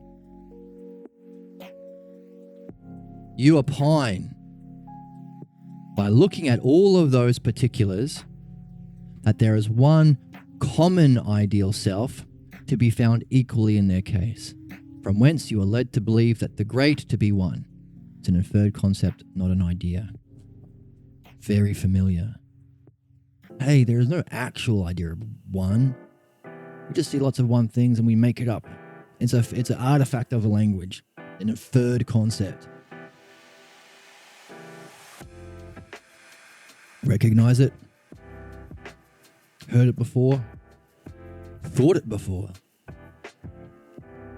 All right. If you have thought it before, you're no worse than Socrates. So it's fine. It's human.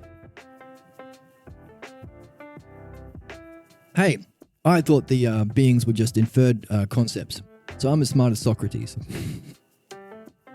at this point of his development. But still, at the beginning. You speak the truth. Yeah, you've got me now. You got me pegged, Parmenides. What if then he sees the great self with the soul and all the other ideas that are great in a similar way? Will not a certain great one necessarily come to light through which all these come to light as great?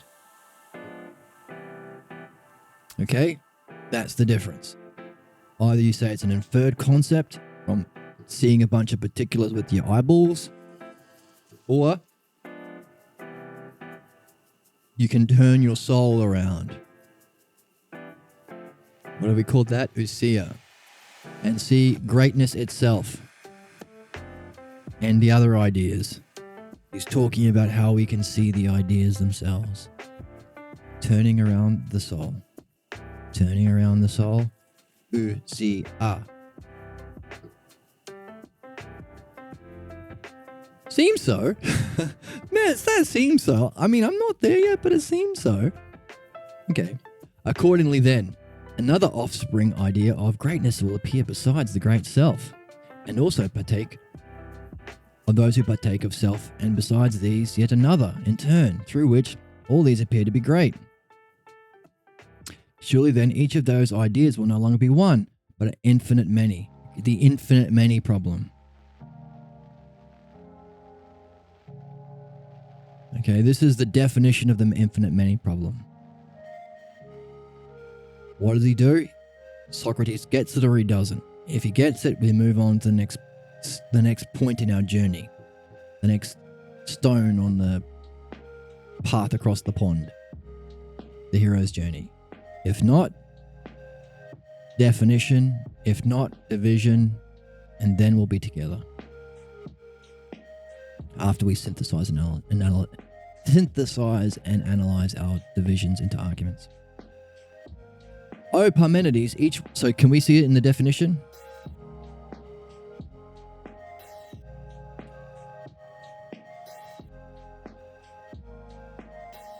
If there is greatness itself, and there's a greatness in the soul, you have to take them both together.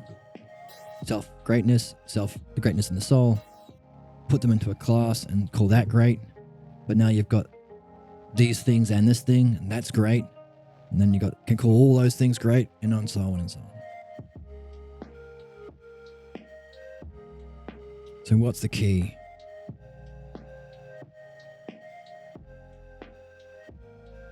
Well, I don't see it. Let's see if you can show us. Oh, Parmenides, each one of these ideas is nothing more than a conception. Boo. And will not subsist in any place other than in the proper self in souls. It's only in your soul. It's only in you. Beauty is in the eye of the beholder. Heard it before? For in this way, each will indeed be one, and that which is just now mentioned will not happen. I don't know how to solve this problem of not understanding how we participate in the ideas. Beauty is in the eye of the beholder. That's all. Just you got it and I got it, and that's it. We say. What then?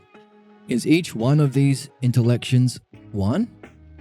Whereas, on the other hand, is an intellection of nothing, conception of nothing.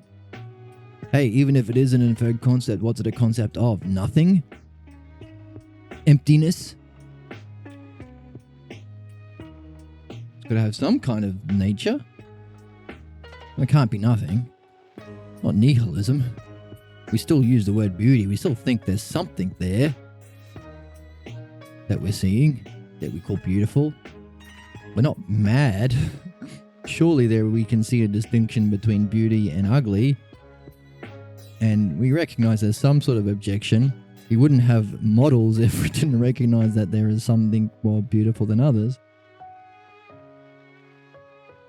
Right?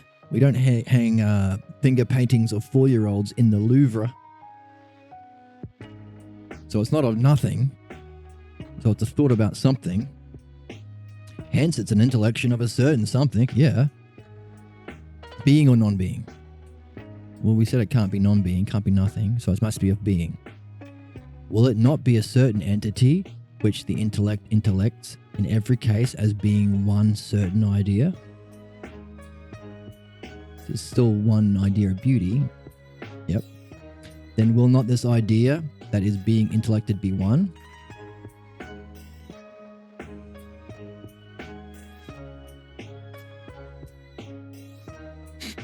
So, yes, it's of being and it's one idea. Would it be one and always being the same self in every case, being the self idea? It come to light as necessary. Wow. He's got an exclamation mark there. Wow. What then?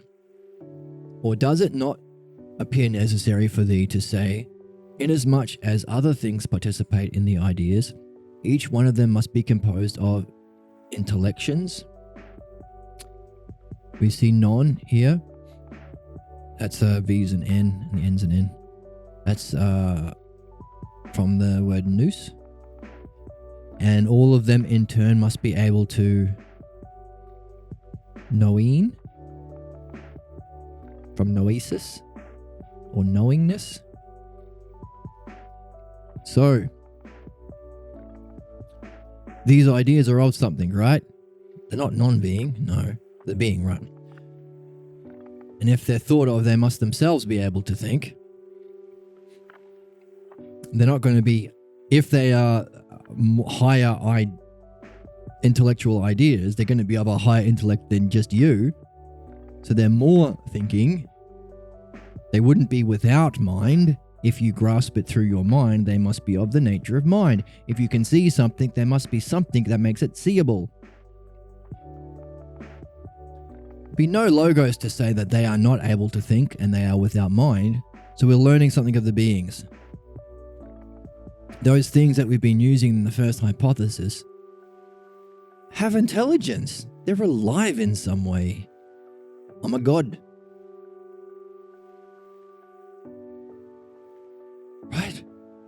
They have intelligence and they think. Wow. Wow. That's a different way of looking at the world. The world is not what? Cold and dead and dumb and stupid. Can't be. Following the logos. They're able to think and they are not dumb.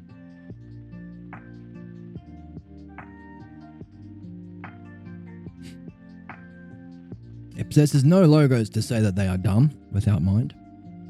Nevertheless, O Parmenides, so without intelligence, that's one word. So what's one word to say without intelligence? Dumb. What's one of the objections that people say that stop us from participating in the self-logos? The beings are dumb. Unknowable. Or you are dumb. Maybe they're knowable, but not to you. Or thinking is dumb. Can't reach to the realm of the ideas. Or your goal to use that to know the self ultimately is dumb. No intelligence behind that goal. All ideas of the self that reject intelligence. Ultimately, any idea of the self as being dishonorable, incapable, inadequate, not the first hypothesis. What does that mean? All problems are rational, understandable. Follow the logos in its own kind of way that is understandable through the logos.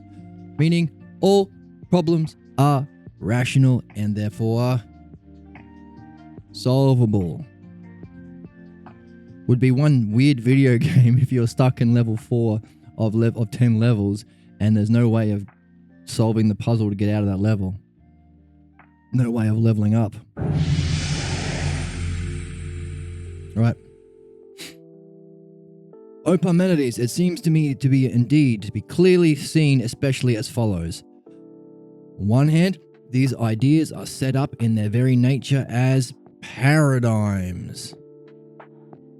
Cool word. Let's break it down. This is a big word, paradigm. It wasn't used much in the first hypothesis, if at all, but it was very helpful for us to use to think the way that Socrates is using it. So Jarvis, are you there, Jarvis? 24 hours a day, 7 days a week. Okay, Jarvis, can you pull up the YouTube, please, so we can nail down this key term in the Greek? Importing all preferences from home interface.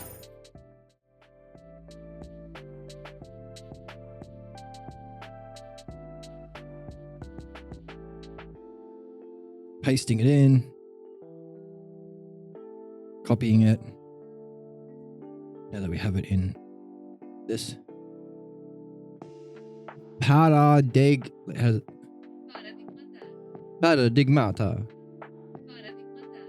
Now, I'm not being racist. That's the accent Google Translate uses. And it's more beautiful than the way I say it. Paradigmata. Paradigmata. What's paradigmata mean?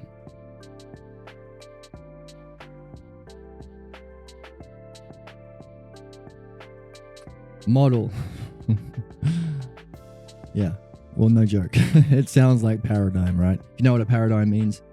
Obviously, it's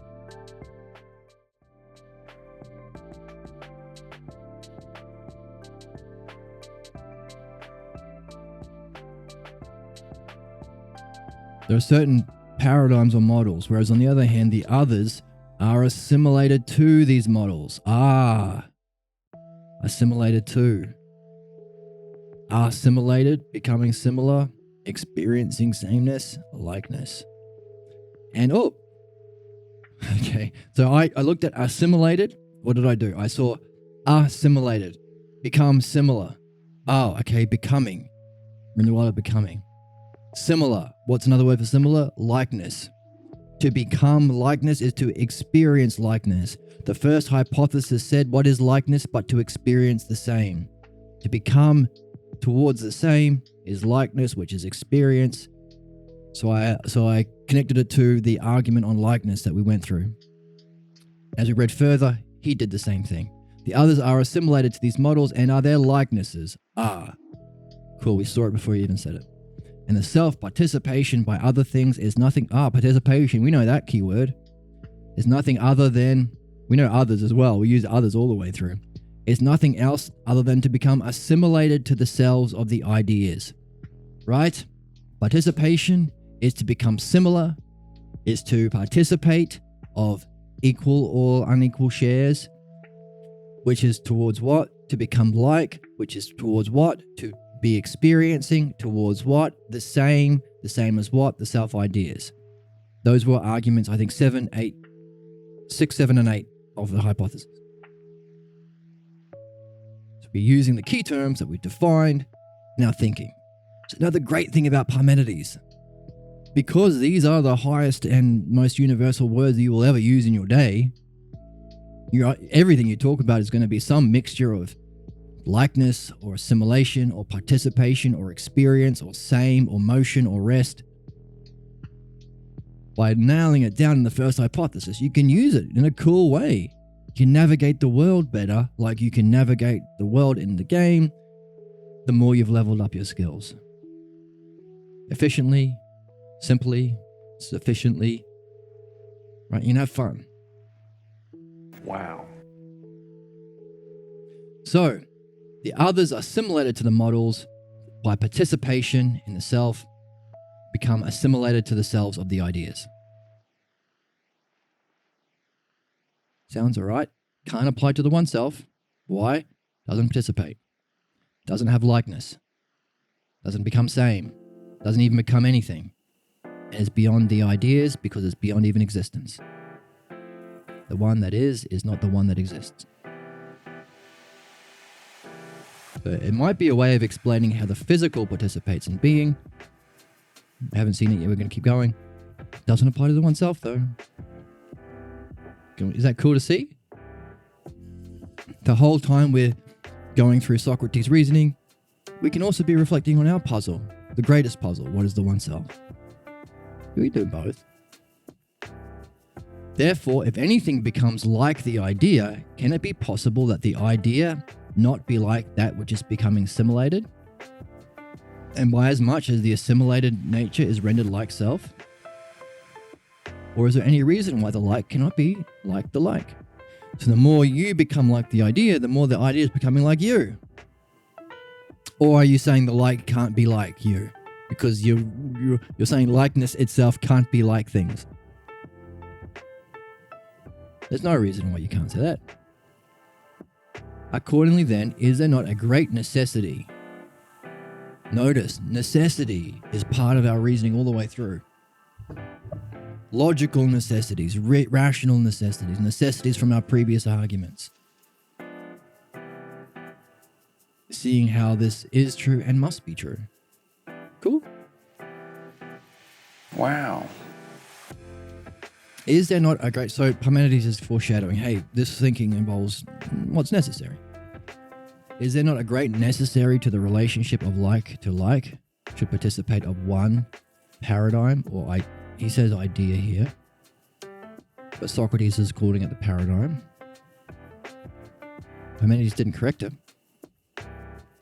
So, is it a necessity? The relationship of like to like should participate of the same one paradigm or idea of the self?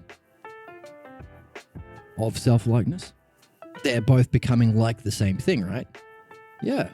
But will not that, through the participation of which likes are likes, be the ideal? Oh, if you're becoming like the idea of likeness, and it's becoming like you, both things are participating in likeness, So there's another thing that you can put them into a box of. If they're both doing the same thing, there's something that can apply to both.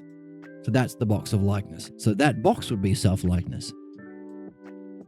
This is the infinite many. You can keep going. Now you've got likeness itself, got the like thing, and the box. All three have likeness. Now you need a bigger box to put those three in and call that self-likeness. But now there's that bigger box I can go into a box, and boxes and boxes and boxes and boxes and boxes. Neither can a participle thing be like the imparticiple idea. That's not in the Greek. Neither can the thing be like the idea, nor the species like this idea. Hence, given this infinite box problem, the thing can't be like the idea, nor can the idea be like the thing. If this were not the case, another idea. Okay, again, species and idea. If this were the case, another idea would always appear besides that idea, and then an idea like the other idea, and a new species, a new idea would never cease to come to be, as long as any idea becomes like its participant. If the beings are becoming like us, then we have the infinite boxes. What does that mean? It can't be both ways. You speak most truly. So if other things do not share of the idea through likeness, then it is necessary to seek after something else through which they must have a share. The bigger box. Do you see how great a puzzle arises if one tries to define the ideas as being cells by cells? Cells by cells. We recognize that.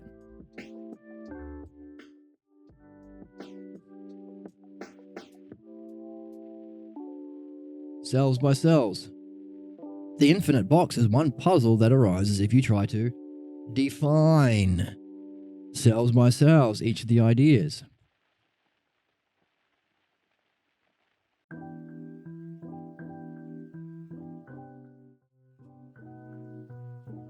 I see it, very much so. Now then, you do not grasp how great a puzzle is of self, as the saying goes, if you should place each one idea of the real beings as always being separate, set apart.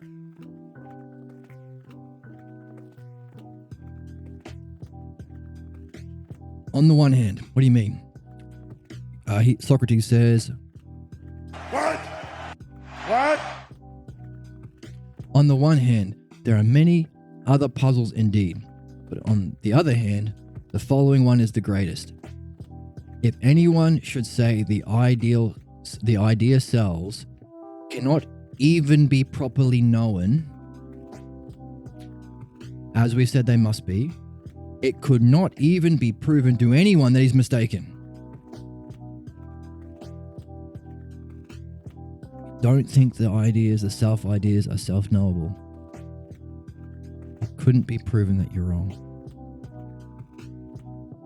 If it were not the case, on the one hand, that he who argues that it could be proven, even if they happen to be experienced in a multitude of particulars, like Parmenides, and who is not without talent, like Parmenides. On the other hand, if you should willingly follow the proof through many long and elaborate details like we've been doing, but even then, he who contends the idea cells are unknowable, may still remain unpersuaded. We had a question: how did Aristotle, talking with someone with experience and practice and talent, and he followed the proofs, how did he end up as one of the 30 tyrants?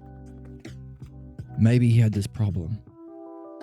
Maybe this is what follows if you do the dialectic on destiny and you also do not apply the logos and dialectic on the anti-logos. Your false idea of yourself that will limit you.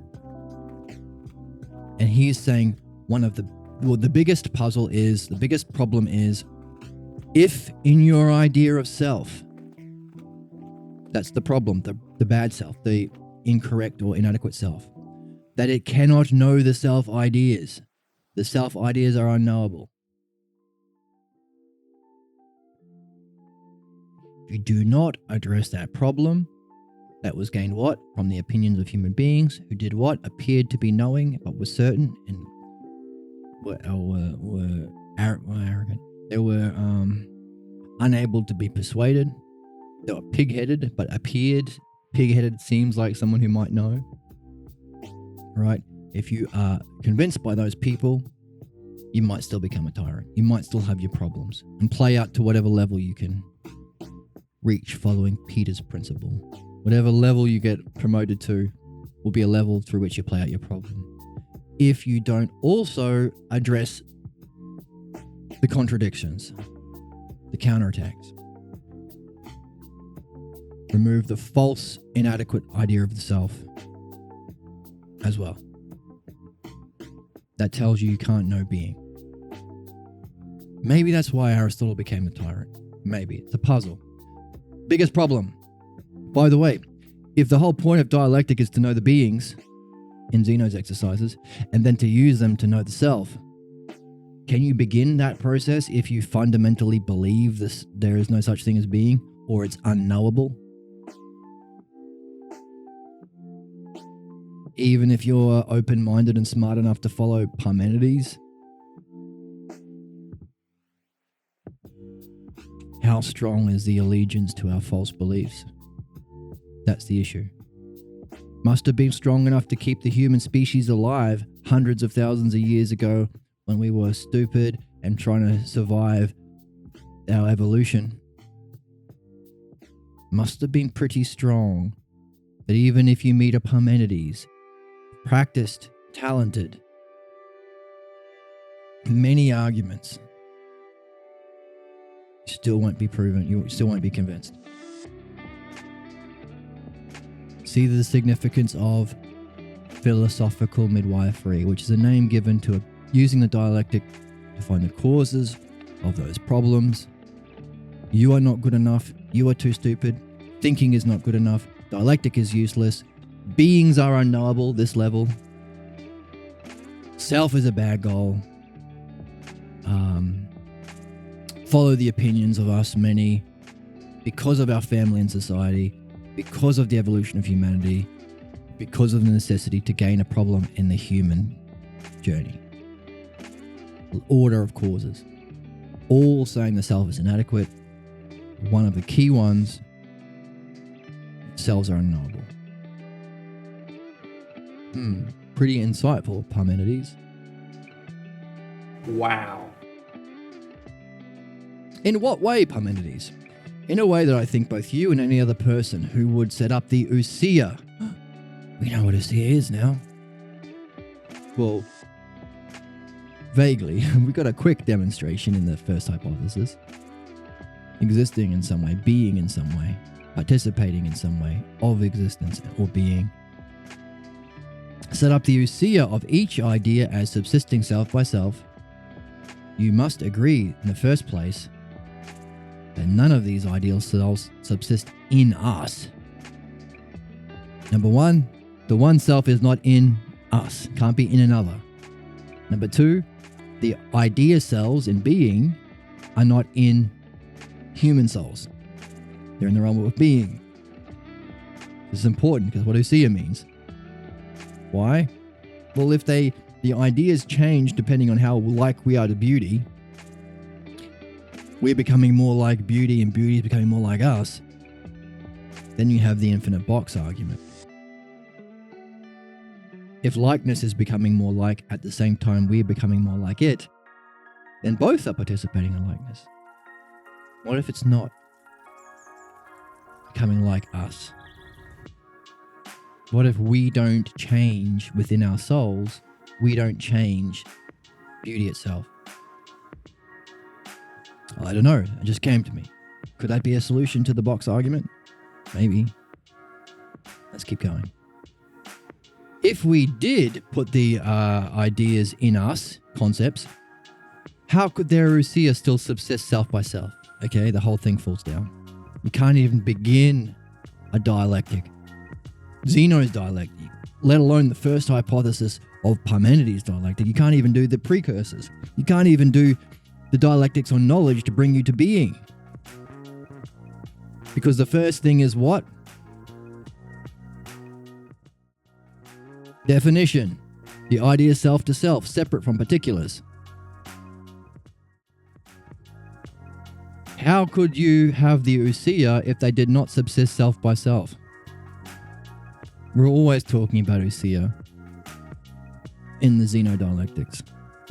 So if you think that it's just in the soul as an idea or concept,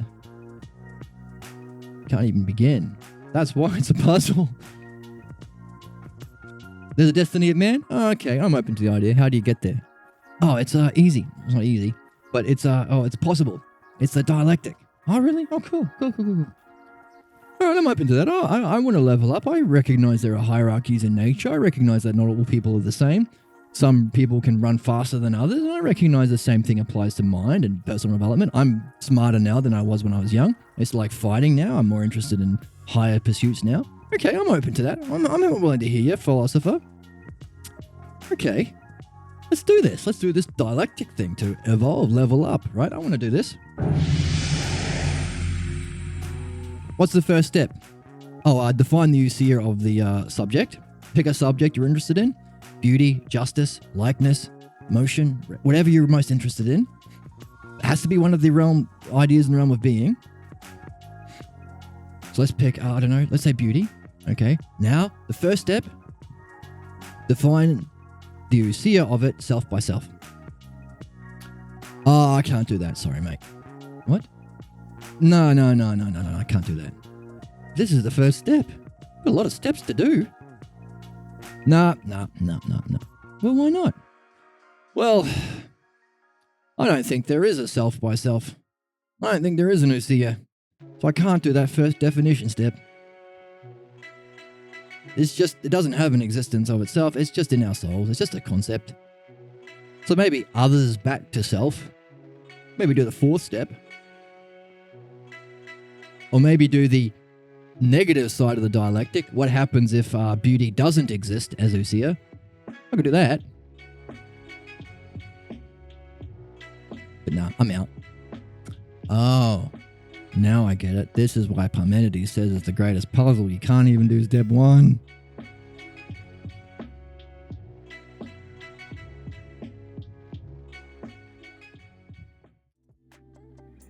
So, how could they say that their ousia has a self by self and you do step one, definition of the dialectic, if you think they're just concepts within us? You speak well, Socrates. Oh, good one, Socrates.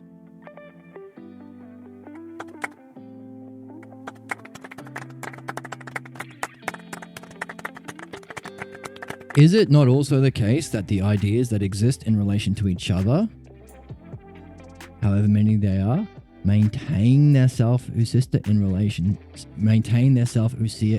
to selves, but not in relation to those that exist among us, whether in relation to a certain likeness or in whatever way one may set up selves. And we do participate in each and every self to which we apply some particular name. Okay, so there's levels here. Number one, the ideas exist in relation to each other. Maintain their self-ousia relation to selves, self to selves. Not in relation to those that exist among us. We're back to our argument, okay? We've gone a little tangent, but now Parmenides comes back to what? This. Self, ideas, the self, separate from particulars. We're back there again. Number one.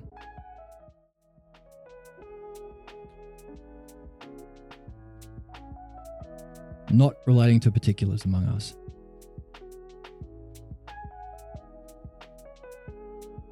Likeness or any other self we set up. And we do participate in each and every self, which we apply a particular name. But on the other hand, those beings that exist among us bear the same name as those. Okay? Back to where we were here. There is a kind of participation. Each and every one of those selves. They have the same name. Name again. We say it.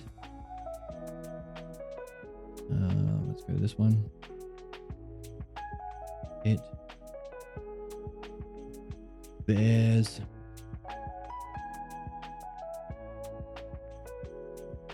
the same name. Names are important. So that which we call beautiful participate in some way of the idea of beauty. Go back.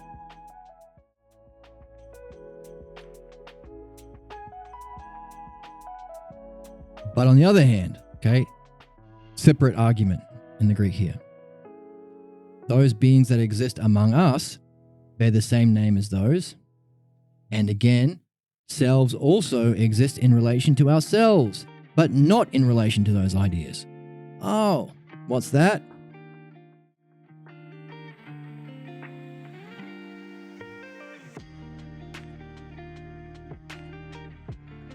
There is a kind of relationship of those that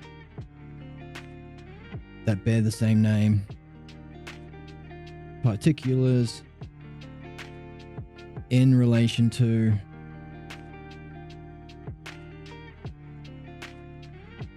other particulars,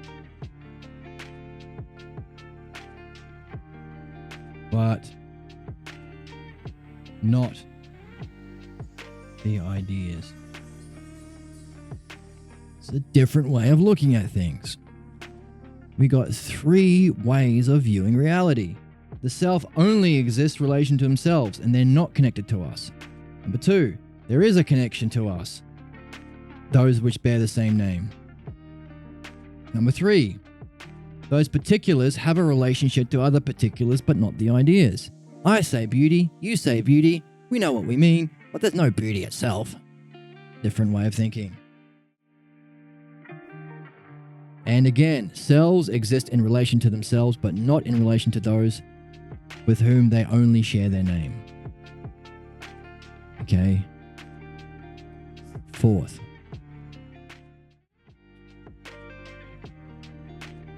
That they do not. Number 4. Let's give it a yellow. 4. Not connected to other particulars that share the same name. What do we see here? Parmenides notices Socrates in a problem. He's throwing out 3 different ways of looking at things. Number 1. See reality, look at them in terms of the ideas themselves, separate from the physical world. It's a way of viewing, a kind of thinking and experience.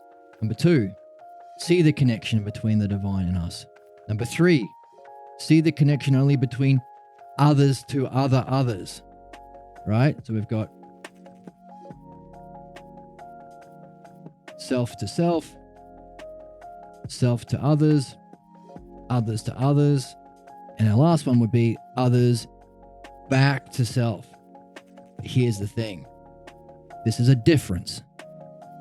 He is saying there is a strict disconnection between ideas and even these other others. This is unique. There's a different way of using the dialectic now. Why? Well, if you're looking at ways of viewing ourselves in relation to reality, which Socrates is doing, and they're talking about now, this isn't a dialectic on understanding an idea. It's a view of reality. What does that mean? Well, as a dialectic, you use these same terms to understand the idea. Pick an idea. What is beauty itself? Self to self. How does beauty affect us, which share the same name, like beautiful things, right? How do these beautiful things relate to other human beings? Maybe they inspire other human beings to be beautiful themselves. Therefore, those inspired human beings here, how do they relate back to beauty? Oh, they want to be more beautiful themselves. They buy more makeup. They study more philosophy, right? So there's an ousia, or a turning about, involved in the dialectic. Likewise, we understand an idea of likeness or beauty. We study beauty and we read the symposium maybe. So therefore, we see that beauty affects us. We talk to our friends about it, and then we go back to study the beauty more in the symposium, right? So that's the dialectic as a process, as a method, but there's also a way of applying the dialectic that we're seeing in Parmenides' approach to Socrates as someone with a problem. See, he's stuck. He says he can't talk about the ideas. He's confused. Sometimes he talks about them. Things like hair, mud, and dirtus have excels, but he gets confused and stuck. And he runs away. Sometimes he thinks that they're just within us, but not related to the ideas. So sometimes he thinks like this. Sometimes he thinks we do participate in it, like a daytime or a sale. So what are we seeing? These, while they are levels of the dialectic, they are also fundamental to the logos. What does that mean? The logos is the paradigm, which means it applies to all things if it's universal, which means it also applies not only to how we reflect, but to hierarchical levels of human development, ways of thinking about the world. It applies to all things, so both. What does that mean? You can use it in your study, which we do, but also if you do become back as a you complete your hero's journey, you level up, and you do accept the quest to help others, then you're going to have to recognize what level they're on, as Parmenides is doing with Socrates. What's your model? It's always the same model. It's always the same model. What? Same model. Same model. 24 hours a day, 7 days a week. 24 hours a day, it's the same model. Wow. Okay. What does that mean? Well, let's use it. What's the model? So now it's not a process or activity, it's a way of understanding where somebody is at so you can help them. Are they at this level where they think that the ideas have a separate existence themselves by selves? Okay. Can you do that, Socrates? Beauty itself, separate from the particulars. You asked him earlier and he couldn't do it. Number 2, do you see that we do participate in a certain kind of way? Do you understand that? Do you understand that? Or do you fall into the many boxes problem? You have that problem. Maybe you don't quite understand that yet. Okay, so you could be on that level. Maybe you're not. Maybe you are. Maybe you're at the level where it's just in the soul and it's just a common concept. I say beauty, but only I relate to other human beings. It's just in the soul. There is no connection to the ideas. Socrates fell into that for a bit. He falls into each of these in a bit. Our states of mind change during the day. We are changing. We are growing. Or, so you could be at this level, at this level, at this level, or at this level. What's the final level? You could think that even in our world where we have the same word for beauty, it's entirely in the eye of the beholder. Your idea of beauty is not connected to mine. So what are they? Beauty exists itself, knowable in being. Beauty also affects us in our everyday world. We somehow assimilate to the idea of likeness, of beauty. Number 3. It's just a concept, but it's a concept we can all appreciate. I mean, we wouldn't have the modeling industry if we didn't appreciate beauty, or we'd hang 4-year-olds' finger paintings in the Louvre if we thought that there's no difference between beauty and ugly. So we have a common understanding of beauty, but not related to the ideas. Or you could be the sort of person who thinks that it's entirely in the eye of the beholder. There's not even a connection between our opinions. Your opinions are your opinions, my opinions are my opinions, and never the twain shall meet. He outlines all of them. What's cool about that? Well, hey, we can recognize these. I've fallen into each one of these at different times. I've met people like these. I've met people who exemplify these.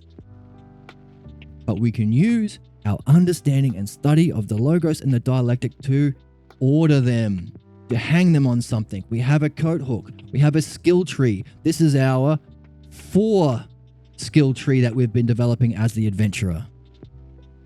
The dialectic is a type of 4. The models of understanding where someone is at is a type of 4. That's what a skill tree is. 4 tree. 4. Let's give it a different color. Let's go yellow. This is our,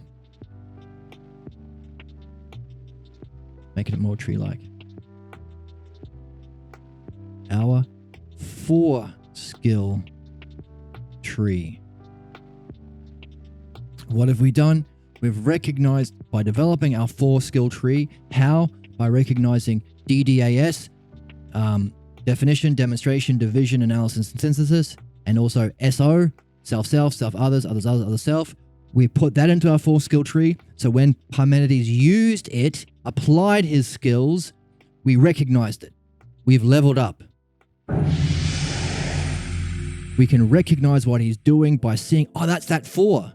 Oh, the logos are universal. Oh, that's that 4 in the logos. Ah, I know what he's doing. He's using his 4 skill tree as an adventurer to help another person by identifying where they're at. Wow. He's also helping us by showing us, not telling us, because he's not telling you the answers. He's giving us enough to recognize it if we're able to see. If we've gone through this, we would see it. If we haven't, we would miss it. He's being a good teacher, giving us a puzzle and a question to solve once we're ready. Cool. Maybe you don't see it yet. That's okay. You'll see it when you're ready. You'll level up when you can. But it's there. And that's cool. And Owen says, Wow. He does. He always says that.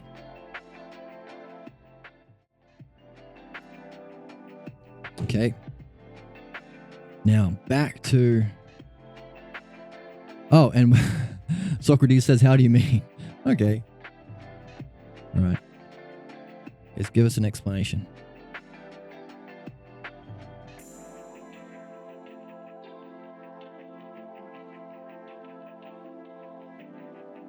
Okay. I think this has been a pretty good stream. I think we've seen a lot. Maybe we've got some puzzles to go on. This is a good place to take a break. He's going to give an explanation of what he just saw. What's he going to do? We can predict, right? He just defined the 4 categories you can fall into. Parmenides, so that's definition. He uses it with a partner, with a person, with an interlocutor, with a friend. He says, yes, I get it, or no. When Socrates says, no, I don't get it. What happens? We have to give a demonstration of that. So he's going to give a demonstration of what he defined to help make it clear. And he uses the lord and servant. A master and slave is to a lord. A lord and slave is to a master and steward, as a demonstration to illustrate his point. Okay? You can recognize that's where he's going to go. So let's keep that question in mind. Keep open to this question. I hope you've seen a lot. I hope you've been curious. I hope you're enjoying applying what you've done, all your work. I hope you're enjoying reaping the benefits. But also, I hope you're noticing that you are still leveling up by applying it in your own experience to the logos, to a text which perhaps is the most logos of any text ever written, specifically about the logos. So we're very grateful that this conversation happened, that Parmenides and Zeno were open, did open their nous to the self of Socrates. Very grateful that there are people like, who was it? I keep forgetting this guy's name. There are people like,